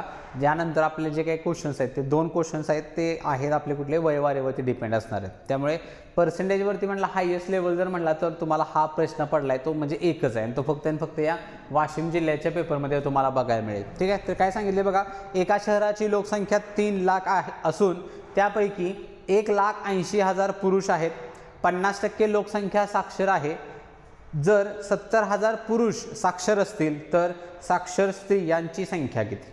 मग आता इथं पण बघा डिस्ट्रीब्युशन करत जायचं आहे तुम्हाला प्रॉपर. बाकी काय विशेष असं जास्त करून कन्सेप्ट म्हटला तर इथं कुठली तुम्हाला जास्त वापरायची नाही आहे. त्याच्यामध्ये बघा पहिली जी व्हॅल्यू आपल्याला सांगितली आहे ती टोटल लोकसंख्या एक सांगितलेली आहे, ते म्हणजे किती रे, तर 3 लाख एवढी टोटल लोकसंख्या आहे. ज्याच्यामधले पुरुषांची एक संख्या आपल्याला सांगितलेली आहे जी की किती आहे, तर 1,80,000. ठीक आहे. मग ह्याच्यामधून दुसरे एक आपण काढून घेऊ शकतो, कुठली रे, तर स्त्रियांची संख्या. ठीक आहे. मग ह्या स्त्रियांच्या संख्येसाठी परत जे सांगितले बघा आपल्याला, तर ती असणार आहे किती, हां टोटल 3 लाख होती, त्यामधले 1,80,000 जर पुरुष असतील तर स्त्रिया किती असायला पाहिजे तरी, किंवा महिला म्हणा, ज्या की असणार आहे त्या 1,20,000. ठीक आहे, वरच्या स्त्रियांची संख्या. मग आता पुढचं एक वाक्य बघा, टोटल साक्षर लोकसंख्या एक सांगितलेली आहे. ठीक आहे. त्याचे व्हॅल्यू जे आहे ते आहे किती रे, तर 50% आहे. किती, 50%. मग मला सांगा, जर टोटल लोकसंख्या 3 लाख असेल, ज्याच्यामधले 50% म्हणजे निम्मत झालं ना, म्हणजे एकूण साक्षर लोकसंख्या किती म्हणू शकतो रे मी, 1,50,000 एवढी संख्या जी आहे ती साक्षरांची असली पाहिजे. आणि यातनं पुढचं एक वाक्य बघा, 70,000 पुरुष साक्षर आहेत. ठीक आहे. पुरुषांच्या खाली इथं व्हॅल्यू लिहितो मी, किती असणार आहे, 70,000 एवढे काय असतील रे, हे पुरुष साक्षर आहेत. मग आता साधं सिंपल सांगा, जर टोटल साक्षर संख्या लोकसंख्या म्हणा 1.5 लाख आहे, ज्याच्यामधल्या 70,000 जर पुरुष असतील, तर साधं सिंपल गणित आहे रे, उरलेले जे काय 70 आणि 80,000 म्हणजे हे टोटल व्हॅल्यू जाते 1.5 लाख. आणि ह्या ज्या काय 80,000 ज्या काय स्त्री आहेत, एवढ्या काय असल्या पाहिजे तरी तेवढ्या साक्षर स्त्रियांची संख्या असायला पाहिजे. ठीक आहे. तसं बघायला गेलं तर ॲक्च्युली बघा, एक्झाम्पल सोडवायला तुम्हाला कुठेही पेनाची गरज आवश्यकता पडणार नाही आहे. कारण रिझन काय, टोटल 3 लाख तर काढायचे, 3 लाखमधले 1,80,000 पुरुष गेले, 1,20,000 महिला राहतील, आणि त्यामधले 50% जनसंख्या साक्षर सांगितले. 50% म्हणजे 1.5 लाख आलं. 1.5 लाखामधलं 70,000 पुरुष गेले, तर राहिले कोण, मग 80,000 जे आहे ते आपलं काय असणार या ठिकाणी फायनल आन्सर असणार आहे. ठीक आहे. चलो पुढे जाऊ. आणि सेकंड लास्ट क्वेश्चन आहे जो आता तुमच्या स्क्रीनवरती आहे तो, त्यासाठी सेम व्हिडिओ पॉज करायचा आहे आणि आन्सर जे आहे ते तुम्ही काढण्याचा प्रयत्न करायचा आहे. क्वेश्चन सिंपल आहे, फक्त क्वेश्चन म्हणजे इक्वेशन जे तुम्हाला तयार करायचं आहे ते इक्वेशन कशा पद्धतीने करू शकता याचा विचार करायचा आहे. ठीक आहे. सरासरी आणि वयवारी अशा मिक्स टाईपचा हा प्रश्न आहे. काय सांगितले, रिया व तिच्या 4 मैत्रिणी यांच्या वयाची सरासरी 24 वर्ष आहे. जर त्यांचे अनुक्रमे वये 3m-2 पहिल्या कंसात, दुसरा आहे 2m+7, तिसरा 4m-7, 3m आणि 3m+2 वर्ष आहेत, तर यमची किंमत किती. मग आता इथं काय तुम्हाला करायचं आहे, तर इक्वेशन म्हणजे साधं एक तर करायचं आहे. पहिला बघा, रिया व तिच्या 4 मैत्रिणी म्हणजे टोटल बघा 5 व्यक्ती झाल्या त्या, बरं का. म्हणजे इथं चुकून 4 मैत्रिणी फक्त म्हणजे 24×96 करायचं नाही, तर तिथं 5 आहे टोटल, त्यामध्ये रियाला पण इन्क्लूड करायचं आहे. मग त्यातून आपण वयाची बेरीज काढून घ्यायची आहे, जी की किती असणार आहे, 24×5=120.